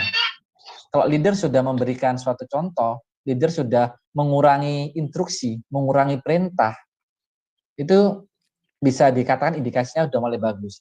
Tapi kalau leader sering memerintah, menyuruh, itu berarti ada warning atau alarm merah untuk bisnis kita, Mas. Jadi saran saya untuk Mas Wibisono, sebelum melanjutkan ke scale up yang lebih besar lagi, saran saya bisa melalui pembenahan dulu lewat visi, misi, value, sama culture perusahaan. Itu penting banget. Karena kalau kita, kayak kapan? Kita bos ya, misalnya kita owner, kita punya 400 karyawan, di setiap otot kita ngomel terus. Capek nggak kira-kira mulutnya, Mas? Nanti langsung mulut kita, Mas. Itu nggak nyaman. Dan kalau misalnya itu menguras energi, itu menguras hal-hal positif yang ada dalam organisasi bisnis kita. Dan bisa dipastikan suasana atau iklim dalam organisasi kita nggak nyaman. Apalagi drama.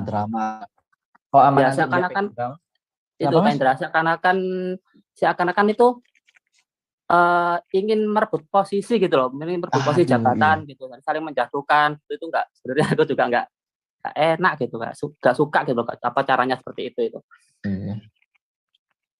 Terus itu solusinya gimana? Harus di cut atau di gimana gitu? Kalau saya punya prinsip begini mas, intinya kalau di dalam organisasi saya nggak boleh ada namanya drama office, titik gitu aja. Jadi saya kasih suatu pembenahan ya, atau saya kasih waktu dalam 2 bulan saya mencoba untuk membina mereka. Membinanya gimana? Yaitu lewat pertemuan, lewat retrospektif, pendekatan kita secara humanisme ke tim, pendekatan manusia atau memanusiakan manusia. Itu kalau kita sudah maksimal, nggak bisa ya udah saya binasakan anaknya mas. Capek. Siap. Jadi intinya bisa dipastikan kita bukan ikatan cinta mas, kita lagi nyari duit ini mas. Kalau kebanyakan nonton ikatan cinta kayak gitu, sinetron terus. Jadi kalau mereka selalu membuat suatu kebohongan atau suatu keburukan, mereka pasti akan menutupi keburukan itu dengan keburukan yang lain. Dan itu drama banget mas.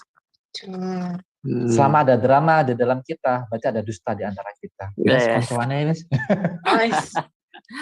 Oke. Ya, gitu Mas Wibisono. Semangat Mas Wibisono. Itu hal di rata-rata UKM kayak gitu, Mas. Saya juga sempat merasakan itu. Dahsyat itu dahsyat efeknya itu. Iya. Oke, Pak Indra, terima kasih jawabannya. Assalamualaikum. Sama-sama Mas Wibisono. Waalaikumsalam warahmatullahi wabarakatuh. Jadi intinya ketika kita ada drama office itu usaha nggak akan maju-maju gitu ya Kakak ya. Pasti. Jadi dihempas saja tuh orang-orang yang seperti itu, drama-dramaan, yang baper-baperan ya. Kalau nggak bisa diajak ngomong, nggak bisa diajak diskusi lagi, ya sudah mau nggak mau dengan berat hati ya, mau nggak silahkan kita putus. Kancuannya lah ya, kancuan aja. Kancuan aja, kita nggak bisa ada hubungan tanpa status ya. Kok jadinya saya yang baper. Oke, ini ada pertanyaan juga ini. Kakak Dewi Sofia sudah angkat tangan. Silakan. Ya, Assalamualaikum warahmatullahi wabarakatuh, Pak Indra. Waalaikumsalam warahmatullahi wabarakatuh. Ya, ini saya mau sharing ya. Jadi saya bisnisnya itu retail fashion. Oke. Jadi selama pandemi ini kami melakukan proses pembenahan dengan goals-nya itu tim lebih produktif. Ya. Jadi dengan tim yang ada itu bagaimana tim itu bisa lebih produktif. Nah, langkah-langkah yang saya ambil itu pertama mempertemukan semuanya, istilahnya dalam satu pertemuan melibatkan kepala tokonya. Jadi ada perubahan mengenai yang saya lakukan ini adalah menggenjot dalam penjualan online. Jadi di situ memang ada banyak perubahan-perubahan dan tugas-tugas. Nah dari sini pertama kali yang saya lakukan itu adalah mengadakan retraining kembali. Jadi saya kumpulkan, saya training kembali, saya ajari kembali. Setelah itu tugas saya berikan. Nah dari beberapa minggu ini tentu saja ya saya selalu melibatkan kepala tokonya sebagai fungsi kontrol. Jadi setelah beberapa minggu ada salah satu tim yang tugasnya itu keteteran. Jadi saya melihat seharusnya ini misalkan ya jawab chatnya ini misalkan paling lama 30 menit setelah chat masuk. Terus saya cek kembali, saya kontrol udah lebih dari 30 menit. Nah, terus tugas-tugas lain itu banyak yang harusnya sudah disetor jam segini, belum jam segini. Nah, pertanyaan saya, itu berapa lama kita bisa memutuskan bahwa anak tersebut atau tim tersebut itu nggak mampu, itu apa kita training kembali, terus kita nilai lagi, atau kalau menurut Pak Indra itu suatu anak dinyatakan tidak mampu melaksanakan tugas atau tidak bisa ngikuti, itu berapa lama Pak? Oke. Ini pertanyaan menarik ya, berapa lama ini? Ini saya jawabnya susah ini, karena kan setiap orang kan punya ukuran masing-masing ya. Tapi apa yang dilakukan oleh Mbak Dewi Sophia itu saya setuju banget. Itu bagian dari proses adaptif yang luar biasa ya, di era PPKM seperti ini, di dunia retail fashion, dan ternyata memang salah satu riset, retail fashion ini salah satu bisnis yang nggak terlalu ngefek katanya ke pandemi. Ya saya wallahualam ya, ini beberapa teman juga pernah bilang, apalagi dengan pemasaran online, itu malah semakin jaya banyak ini, Mbak. Jadi luar biasa. Saya malah salut ini ya. Tim dikumpulin dalam satu forum gitu ya untuk membahas itu, kalau di dalam Scrum itu namanya retrospektif gitu, Mbak. Kita Mbak Dewi Sophia juga fokus di penjualan online, juga retraining tim. Sorry, mohon maaf ini kok agak keputus ini. Suara saya masih jelas, Mbak? Jelas. Oh, sorry. Oh ya. Ada retraining, ada fungsi CS dimaksimalkan, tapi tim masih keteteran gitu, Mbak Dewi Sophia ya? Ya, ada beberapa, ada yang bisa mengerjakan tugas-tugas baru, terus ada yang dia itu keteteran, jadi gitu. Nah, di sini sebenarnya yang dilakukan Mbak Dewi Sophia ini sebenarnya sudah mencerminkan seorang agile leadership. Kenapa kok seperti itu? Memang di era yang seperti ini ya, di PPKM seperti ini itu kita sudah tidak bisa pakai pola-pola yang lama. Kita juga harus sering-sering mencoba pola-pola baru. Ini sesuai dengan pertanyaan Mbak yang tadi di awal tadi, Mbak, jangan takut salah untuk mencoba. Karena nanti kalau misalnya kita sudah mencoba, sudah menemukan pola-pola yang benar, wah itu luar biasa sekali. Dan yang dilakukan oleh Mbak Dewi Sophia ini sudah benar banget. Karena memang untuk sebuah bisnis atau organisasi ini, seorang leader itu adalah seorang mentor bagi timnya. Seorang leader adalah seorang coach juga bagi timnya. Dan sebagai seorang konsultan, sebagai seorang trainer, itu sebenarnya sudah dilakukan oleh Mbak Dewi Sophia. Cuma pertanyaannya, berapa lama sebaiknya saya memutuskan dia dilanjutkan atau tidak? Sebenarnya bisa jawab itu adalah Mbak Dewi Sophia sendiri, karena yang lebih mendalami bisnisnya ya. Cuman kalau cara-cara yang tadi dilakukan itu sudah benar, Mbak. Tinggal mengevaluasi gimana caranya kita ini bisa eksis, bisa terutama CS tadi ya, tidak keteteran dalam menjawab calon-calon customer gitu ya. Nah, kalau memang dirasa memang dibutuhkan penambahan dan itu memang melewati proses pemikiran yang matang, Mbak Dewi Sophia juga paham datanya di lapangan, eksekusi aja, main aja. Kalau saran saya sih gitu Mbak. Kalau emang keteteran, kalau emang dirasa itu bukan karena faktor humannya atau manusianya, ya udah ditamain aja trainingnya. Jadi Mbak Keteterannya gini, keteterannya itu bukan dia nggak bisa jawab, cuman dia itu kadang-kadang saya melihat sendiri, soalnya kadang-kadang kan saya melakukan istilahnya apa ya, sidak gitu ya, jadi controlling gitu ya. pinjam, iya, controlling mendadak gitu. Jadi misalkan saya melihat datanya, data CS-nya, ini misalkan contoh aja lah. Jadi istilahnya kalau misalkan ada CS, ada customer yang sudah menyebutkan nama dan alamatnya, itu datanya harus segera dirubah. Jadi nama, alamatnya mana, tanggal chat masuk itu kapan, itu harus segera dirubah dan harus segera dicatat tanpa ada penundaan. Gitu. Dan yang terjadi dia menunda. Sudah saya ajari gini, saya ajar lagi. Terus ini kenapa kok nggak dirubah, kok menunda-nunda gitu kan, saya kan pekerjaan nggak usah ditunda gitu, tapi dia menunda. Nah seperti itu, keteterannya itu seperti itu, jadi penundaan pekerjaan sehingga menumpuk lah gitu, bukan penambahan. Justru di sini goal saya itu adalah nggak masalah kalau timsnya berkurang tapi lebih produktif, jadi lebih apa ya, lebih menghasilkan dan lebih ya nggak ada yang apa ya, menghabis spend time-nya itu gitu. Jadi bisa Nah, dikatakan timnya Mbak Dewi ini kurang komitmen gitu ya dalam menjalankan tugas-tugasnya ya?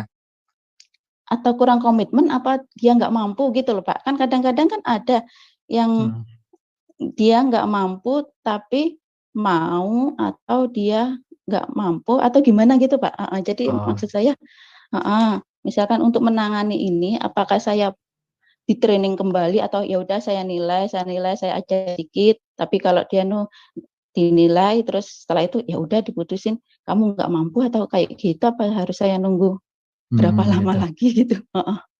Kalau saya sih gini Mbak Dewi ya, memang fungsi seorang leader ini kan di sini kita harus menjalankan beberapa fungsi ya. Kalau di dalam agile leadership ini, seorang leader itu wajib menjadi mentor bagi timnya, wajib menjadi coach bagi timnya, sebagai konsultan, sebagai trainer juga.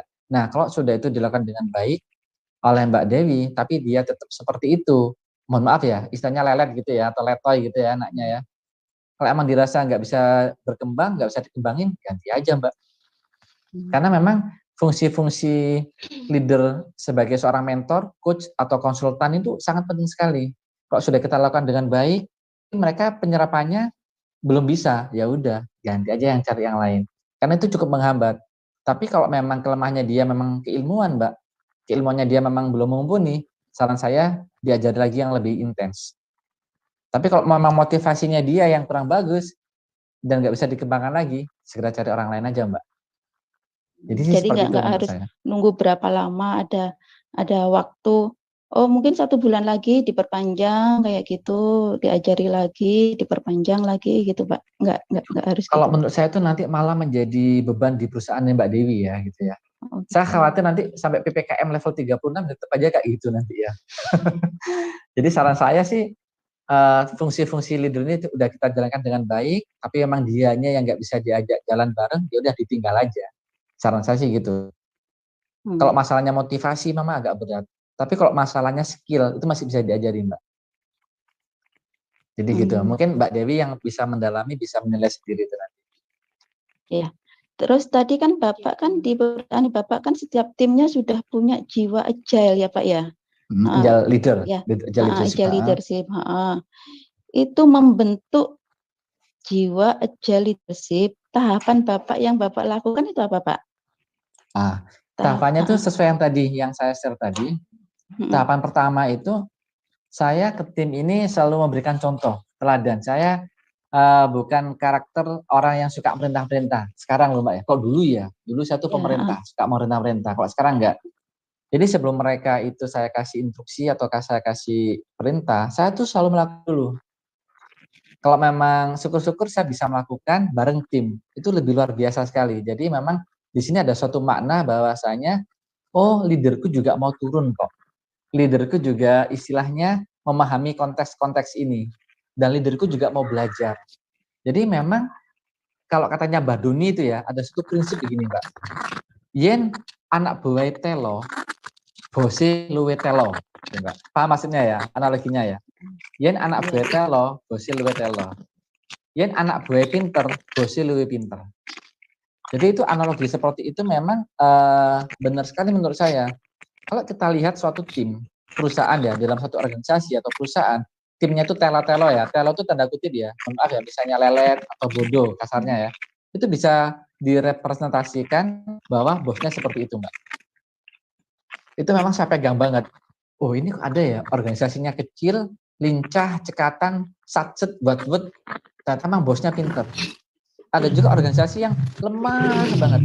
Sampai bosnya tuh pernah curhat ke saya, Mas, kenapa ya timku ini udah tak sekolahin, timku ini sudah tak trainingkan, tapi ternyata mereka tetap aja nggak bisa maju-maju. Saya cuma jawabnya gini, lah awakmu piye? Awakmu belum nggak belajar. Jadi anak buahmu itu adalah representatif dirimu, saya gituin itu ke teman saya. Dari situ akhirnya dia belajar, oh iya, dia anak buah telo, bosnya luwe telo, dia anak buah pinter, bosnya luwe pinter. Jadi gitu. Nah katanya Pak Mahfud itu getuk apa gemblung ya? Ya hampir sama Pak Mahfud. Jadi memang seperti itu Mbak Dewi. Ya, terima kasih Pak Indra sharingnya. Sama-sama Mbak Iya. Dewi. Oke, itu tadi pertanyaan yang cukup mewakili para pemilik usaha kecil seperti saya juga. Usaha mau besar Mbak. Kalau apa? Usaha, jangan bilang usaha kecil, usaha yang akan besar gitu loh.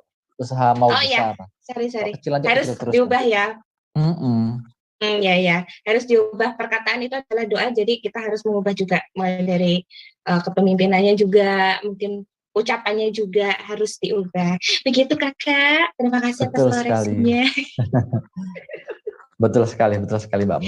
Ya, ini masih ada waktu loh, lumayan dikit waktunya, tapi kayaknya kalau dibuat diskusi masih cukup lah ya untuk sekitar 1 jam lagi, masih ada waktu. Silakan. Siapa lagi yang mau tanya? Yang sharing-sharing gitu loh, enggak Bertanya apa-apa. boleh, atau mungkin sharing boleh lah ya, gantian lah. Masa yang ngasih ini ngasih pelajaran Kakak Indra aja, yang lainnya coba mana suara Anda. Wahai Indonesia, di malam hari kemerdekaan jangan lemes-lemesan. Kayaknya udah banyak yang gitu. Saya nunggu Kakak Prio ini. Gak ada yang Gimana nulis, Kakak loh, Prio ini? hebat, luar biasa peserta malam hari ini. Gimana? Saya nunggu Kakak Prio. Siapa tahu Kakak Prio bisa ngasih pengalaman-pengalamannya dulu, Mas Prio. Gitu. Iya, luar biasa, beliau itu luar biasa. Jadi Kakak Prio silahkan muncul. Mungkin ini katanya next minggu depan mau diadakan bisnis sharing juga sama Kak Prio. Nanti terus sama Mbak Doni. Lanjut aja. Keren itu, keren banget ini. Itu setuju ya? Setuju ya? Oke, ada yang mau sharing atau mungkin mau bertanya unek-uneknya gitu ya, ada sesuatu yang mengganjal, pengen tahu lebih dalam mengenai agile, ya nanti sebelum kita ngopi secara langsung, kita ngopinya di Zoom dulu karena PPKM. Nggak tahu hari ini PPKM-nya diperpanjang atau enggak, saya nggak tahu juga. Nah ini, Kak Salim, nah ini tadi yang hilang tuh Kak Salim, muncul lagi. Waalaikumsalam. Silakan Kak Salim. Jaringannya.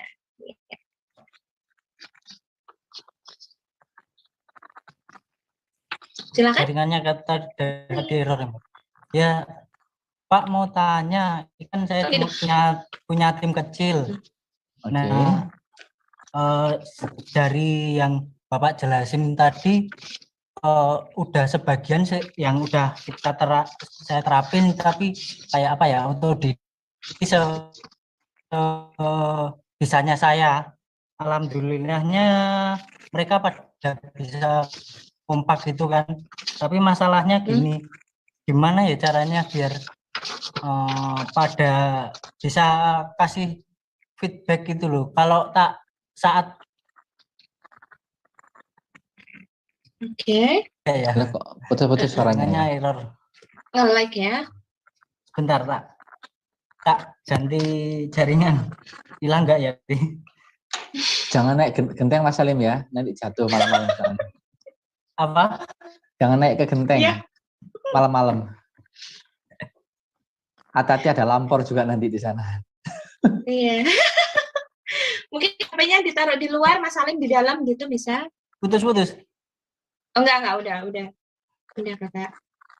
Udah ya? Sudah. Jadi tadi udah timnya udah kompak, udah solid, tapi gimana caranya biar mereka itu lebih inovatif, nggak pasif? Inovatif. Solidnya udah, tapi kurang inovatif ya. Ya, jadi Oke. mereka ngelakuin apa ya? Oke. Lakuin apa? Saya juga nggak tahu harus ngomong apa. Kalau masalah sinyal saya juga bingung. Mungkin maksudnya timnya udah solid, tapi untuk masalah inovasi, untuk masalah apa namanya cak-cak buat-buatnya tuh belum gitu mungkin ya. Begitu Kakak. Mungkin gitu mungkin maksudnya. Oke, Mas Salim ini. Kompaknya udah, tapi inovatifnya belum gini Kak. Gimana nih cara ngatasinya?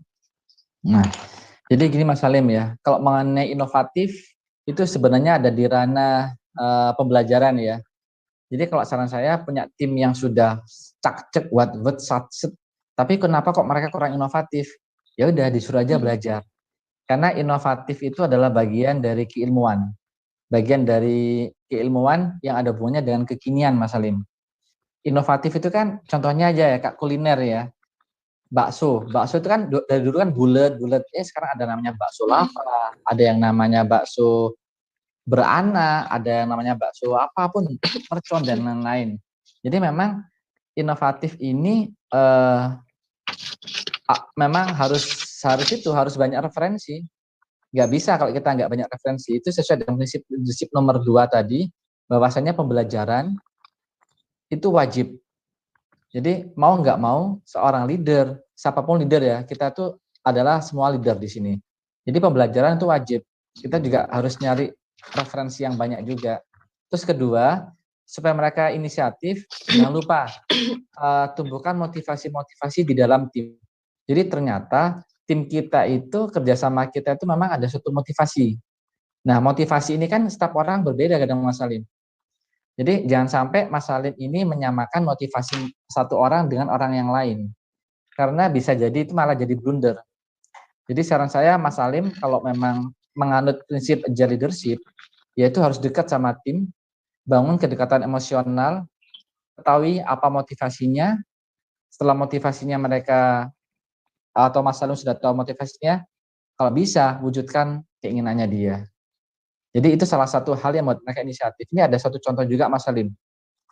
Saya tuh punya tim, dulu tuh ya, ini saya cerita dulu bukan yang sekarang ya. Saya pernah gaji orang itu ya, bayangin hanya jualan bakso. Kepala store tuh saya kasih gaji 5 juta. Tapi kinerjanya nggak bagus. Saya bingung, apa sih anak ini ya, kok udah dikasih 5 juta per bulan kok kinerjanya nggak bagus.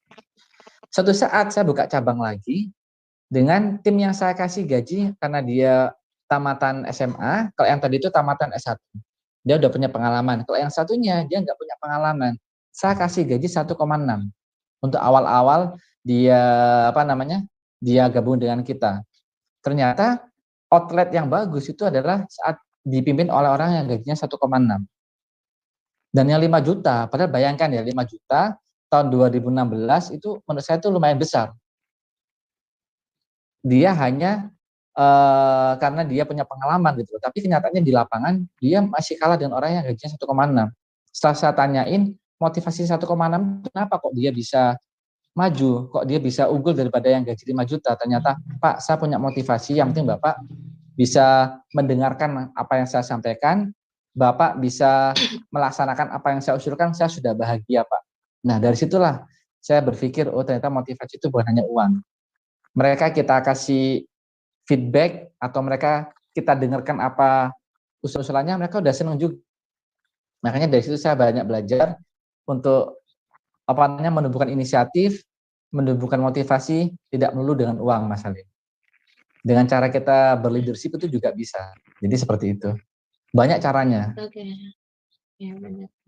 Berarti kalau penerimaan akan manusia pun itu suatu penghargaan gitu, lebih dari uang Betul. kayaknya ya Kakak ya. Betul sekali. Oke, itu tadi. Ya ibaratnya sama kayak gini Mbak Meni. Ternyata ini pengalaman saya waktu masih muda dulu ya.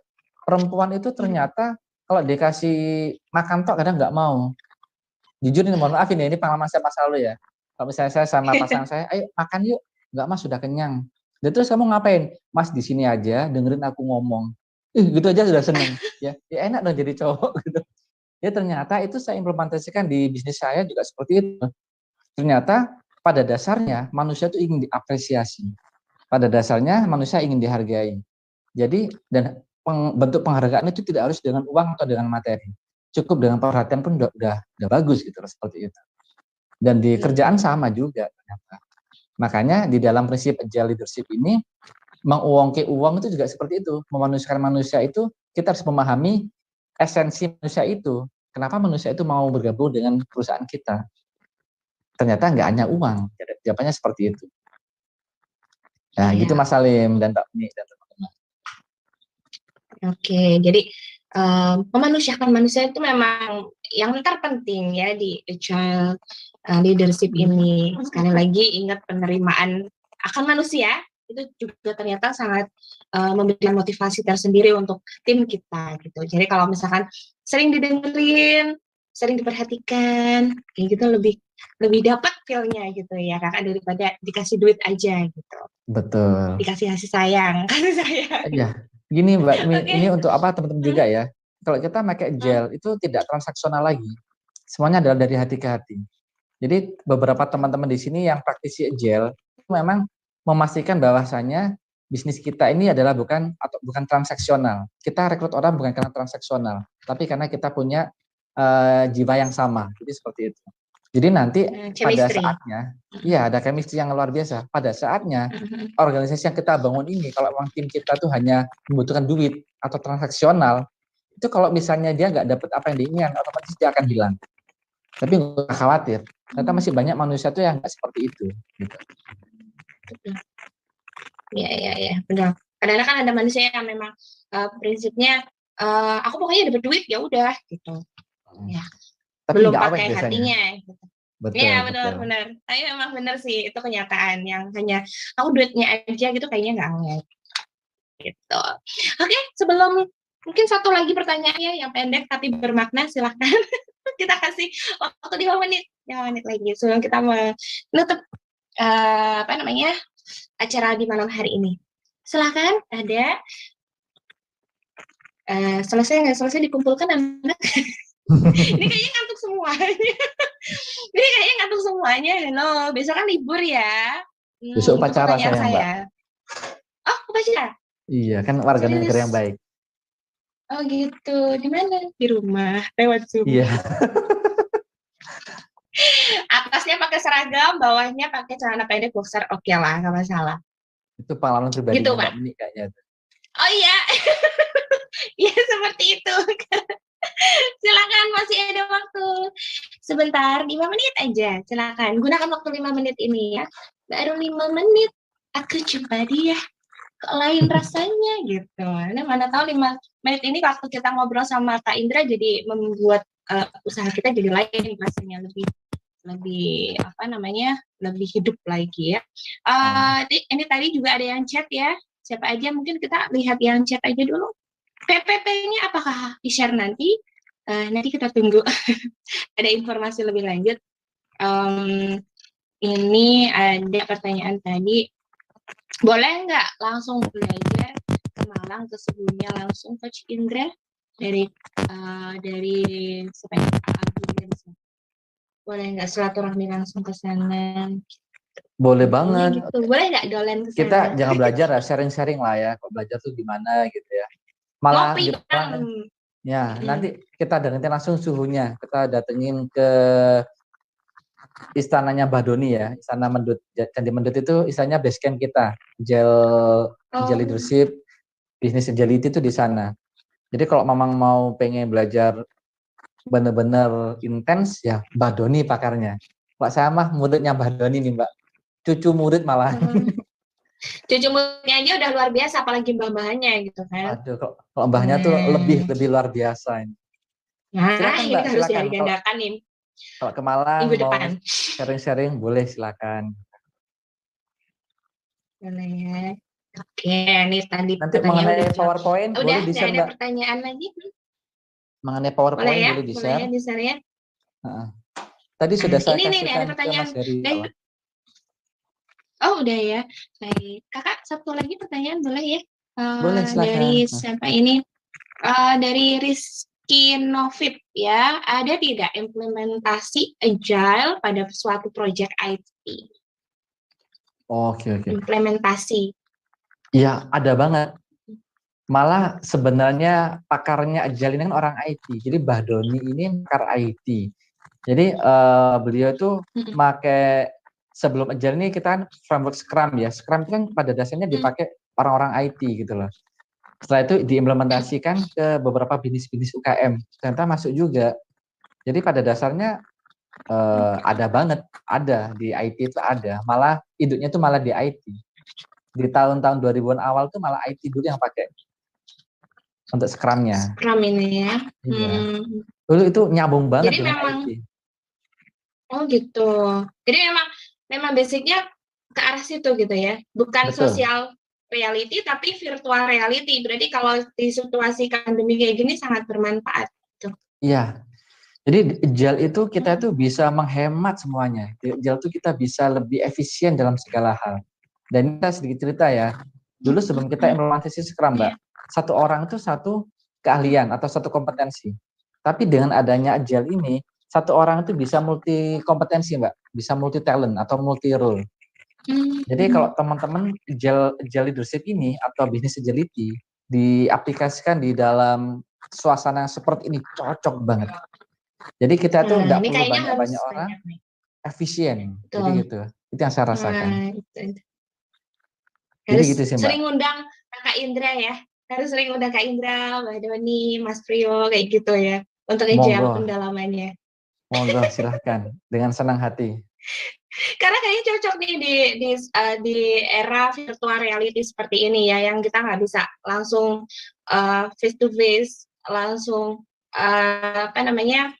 kontak sama orang langsung gitu kan, ya kayaknya cocok sekali menggunakan berbagai macam cara yang memang praktis sih. Saya telah tadi memang praktis banget ini kayaknya, tapi ngena gitu.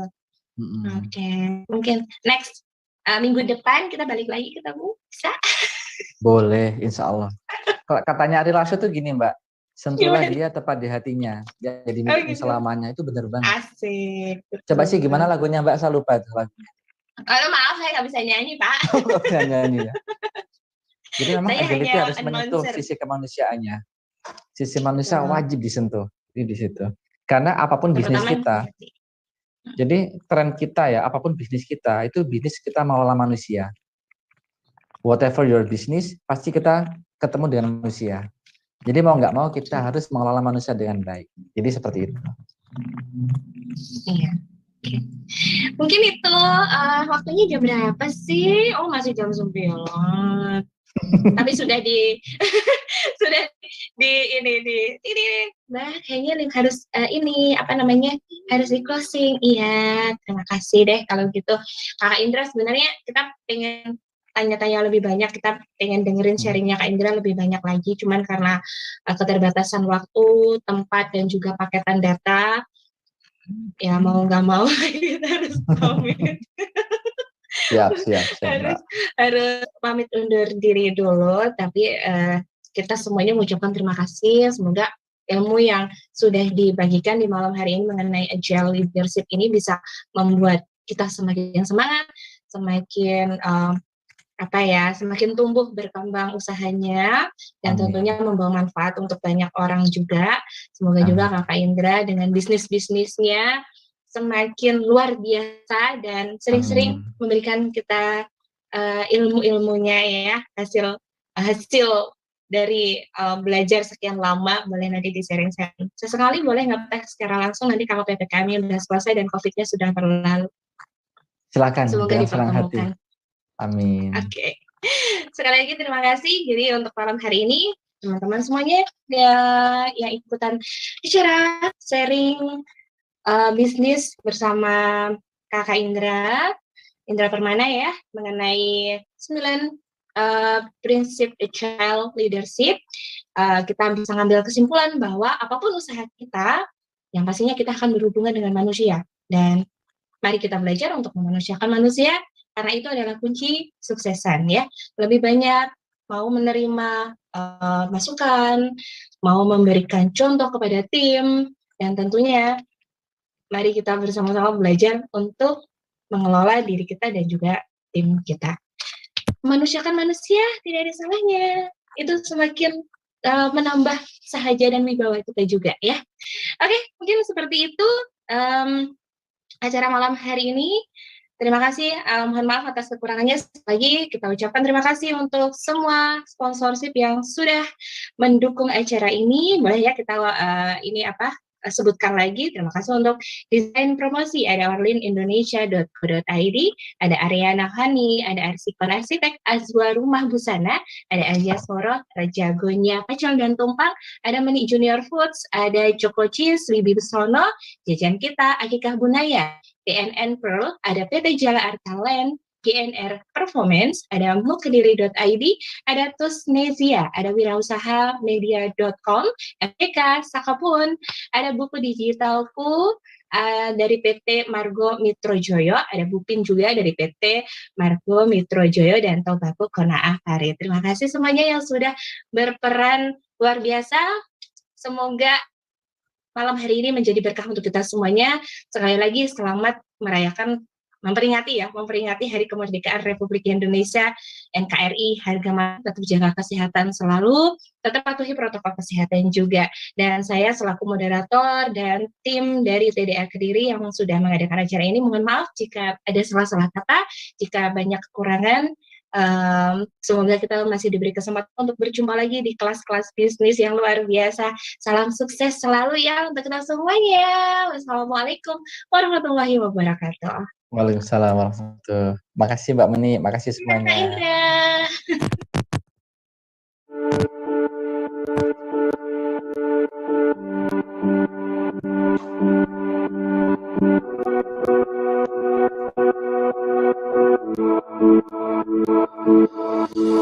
Bersama kita bergandengan tangan, bersama menggapai harapan,